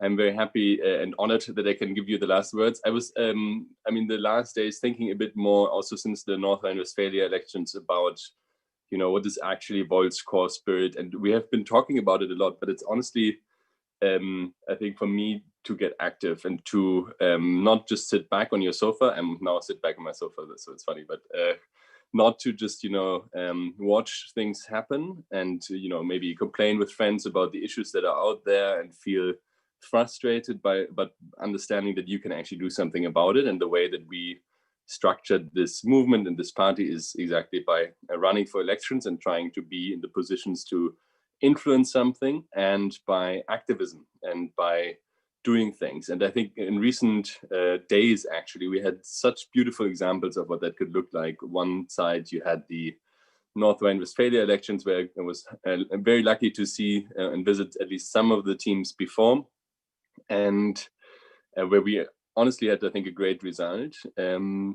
But also the Europe Cares campaign, which was much more focused on doing something outside elections and trying to bring change for topics that we care about, that I also personally very care about, like the situation on the islands in Greece and in general with refugees and asylum seekers in Europe, and just do something about it and not sit back. And for me, if I think about Volt, it's really just a cascade of people trying to activate each other. So I mean, maybe it started originally like with Andrea and Coulomb and me, but then like, you know, very soon people started getting active, and then with a row, you know, one by one, and you can actually trace it, you know, to the people back to each individual. People got activated and said, okay, actually, you know what, I'll try to get active. I'll try to do something. And this is how I think we should continue, and how we should see our way forward, is that we try to constantly with energy push forward and try to activate people to do something. And I mean, the European Citizens Initiative is nothing else. We're trying to show people that they can and should tackle something in society that we care about. And this is a way that we have the influence, and that we show people that we have the influence to do something. For me, a good example, and then I have to quickly open the door, is that we have this, you know, power now in the European Parliament, and that follows, I think, after. Wait, let me quickly open the door, and then I'll be right with you again. Yeah. Sorry. The worst possible timing. That we have this, like a good example, and I just want to tell you about this now, is that in the European Parliament currently, because we had this, you know, activity and you all got active and we ran for elections, we're now able to actually change some things. And I just want to give you a quick update from that. Just yesterday, the European Parliament, the European Council, so all the national leaders decided to ensure that 20% of all the recovery money, so the 750 billion that are going to be spent on Europe, you know, as a recovery fund, 20% of that have to be spent on digital transformation. And that is an incredibly huge amount of money. Actually, it's around 135 billion euros if you calculate it. And parts of that are loans, and parts of that are basically actually actual grants. And the reason that is happening is also because of my office and me, because we ran around and talked to all the governments. We talked to the Commission. We talked to basically other parliamentarians, trying to push for this kind of minimum share, saying that, like, look, we have a European priority, and that is digitization, and so we should ensure that across all countries this is happening. And I mean, this all traces back to a lot of people, you know, getting active, and then somehow me being able to push for this in the European Parliament, and actually contributing to an actual change in how money is spent on the European level, and not too little, but actually a huge amount of money. And I mean, this is just one field. Also, 2 weeks ago, I was able to travel to Athens and speak to the Minister of Migration. I don't think I reached much in that conversation, to be perfectly honest with you, because it's let's say their philosophy, their ideology is a different one than mine or than ours. But at least I was there and tried to make our point and try to, you know, bring forward the ideas that we have. And then afterwards, I spoke to the State Secretary for unaccompanied minors, and there was much more dialogue possible and so on. This is all just possible because many people decided to, and me originally, I guess I was pushed into it by Andrea, but like got active and decided to do something and to get out there. And I think if I can give you, let's say, one thing to take away, is to not underestimate the power of energy and the power of pushing ahead, even though people around you say you shouldn't. And I think this is something that we should take up. Every election that we see, we should try to run for. It doesn't matter whether we win or not. It's about being there and wanting to actually change things, wanting to, gestalten is the German, like to frame, to create whatever is out there. And and then I think many people will feel this energy and will join us, and the movement will grow. So this is a bit my one message. Everyone here who is listening has been probably made active by anyone else in this movement, and I think we should see this power and this energy as something that's very well needs to be preserved, that needs to be garnered, and we need to strengthen each other in running ahead and bringing more people from just the passive observership to a more active kind of mode, where we can do ECIs, where we can do elections, where we can do electoral campaigns, and really try to change this continent for the better, because I think everyone knows and sees that it's really necessary. If you look at all the issues that we currently see, from the foreign affairs issues, Belarus, Turkey, Russia, Navalny, I mean, to migration issues, to also the questions of climate change. I think our cause is really still there. Our movement is very much needed, and I think we have shown it's possible. We just need to do better, get more out there, and be more active and be professional about the way how we do it, be friendly, and then I think we can reach really a lot. That's all I have to say for today, and thanks a lot for attending today's GA. Thank you very much, Damien. So this actually brings us to the very last point of our GA, which is the presentation of the preliminary results. I say preliminary because the results need some further fine-tuning to check if people perhaps have voted twice. So we need to do a last check. The official results of the GA will be sent out to all members on Monday via email. But I can already present to you the provisional results, the preliminary results. So starting with the European Citizens Initiative and with the 6 proposed initiatives, they came in the following order, starting, of course, with the one that got the biggest amount of preferences and ending with the one that got the least. So the number 1 is the EU-wide transportation network. The number 2, marriage for all. Number 3, together for a greener Europe. Number 4, recycle everything.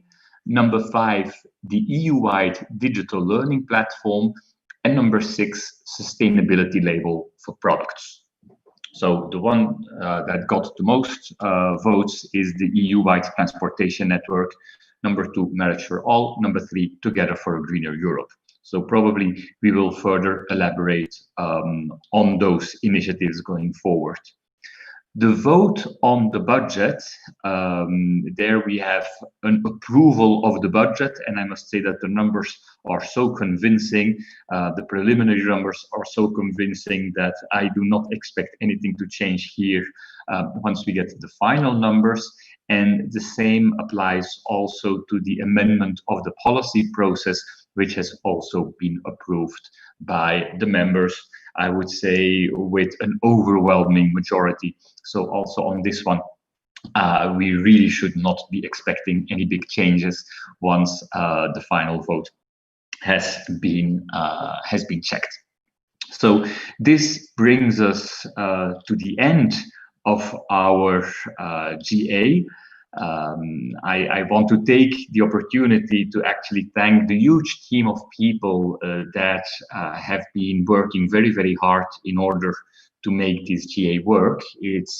I must say, it's actually a very easy task as a chairperson of a GA because you swan in more or less at the last minute and you are really able to conduct a GA in a very easy way, because you know that you can rely on a huge team of people that are working really extremely hard behind the scenes in the weeks coming up before the GA, and I can also assure you that are working very, very hard while the GA is going on. So I really want to express my thanks to the people from the communication team, from the tech team, from the legal team, of course, the general secretaries, and all other teams that have been very hardworking and very much involved in making also this GA a success. Of course, my biggest desire, and I think a desire shared by all members of Volt at this moment, is that our next GA hopefully does no longer have to be a digital GA, but that hopefully we can finally meet again in person and have, if you allow me the expression, have a real GA where we will be able to really also mingle and spend quality time with our fellow voters. Speaking of which, as you know, right now, after the GA, there are in several cities events like the one that is already ongoing in Vienna to support the ECI initiative. Those who cannot go to any of the events, or those who live in places where there are no events organized, if you anyhow want to continue to live and to enjoy the GA spirit, be it in a remote way, please connect to our Discord server, volteuropa.org/Discord, where there will be 3 channels. One will be about the public action, one will be a party channel with music, and one will be just for Volt, a mingle channel. So in a certain sense, this GA also continues in the same good mood as a physical GA. So at this point, as a chair, I can officially close the GA. Again, thank everyone who has participated, and thank again everyone who has been really doing a wonderful job in getting this GA organized and in getting it run as smooth as possible at all. Thank you very much.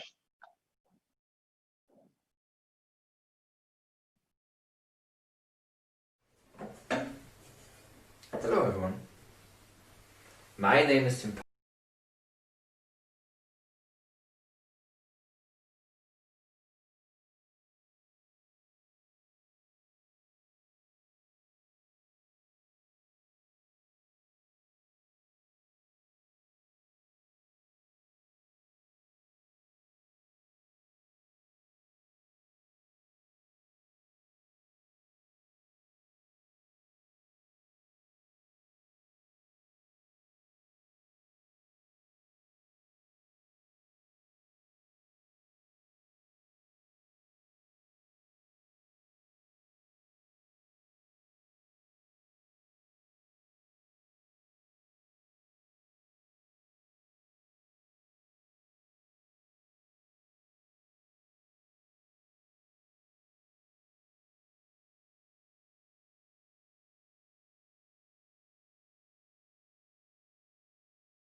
The main backstage again. Yeah. Cool. Awesome. Thank you, Stefan. Great job. Yeah. Jose, Georgia, awesome work. Okay, I just finished the minutes. They are in French and in English. And so the links to the presentations that I had, they are only included in the... Huh?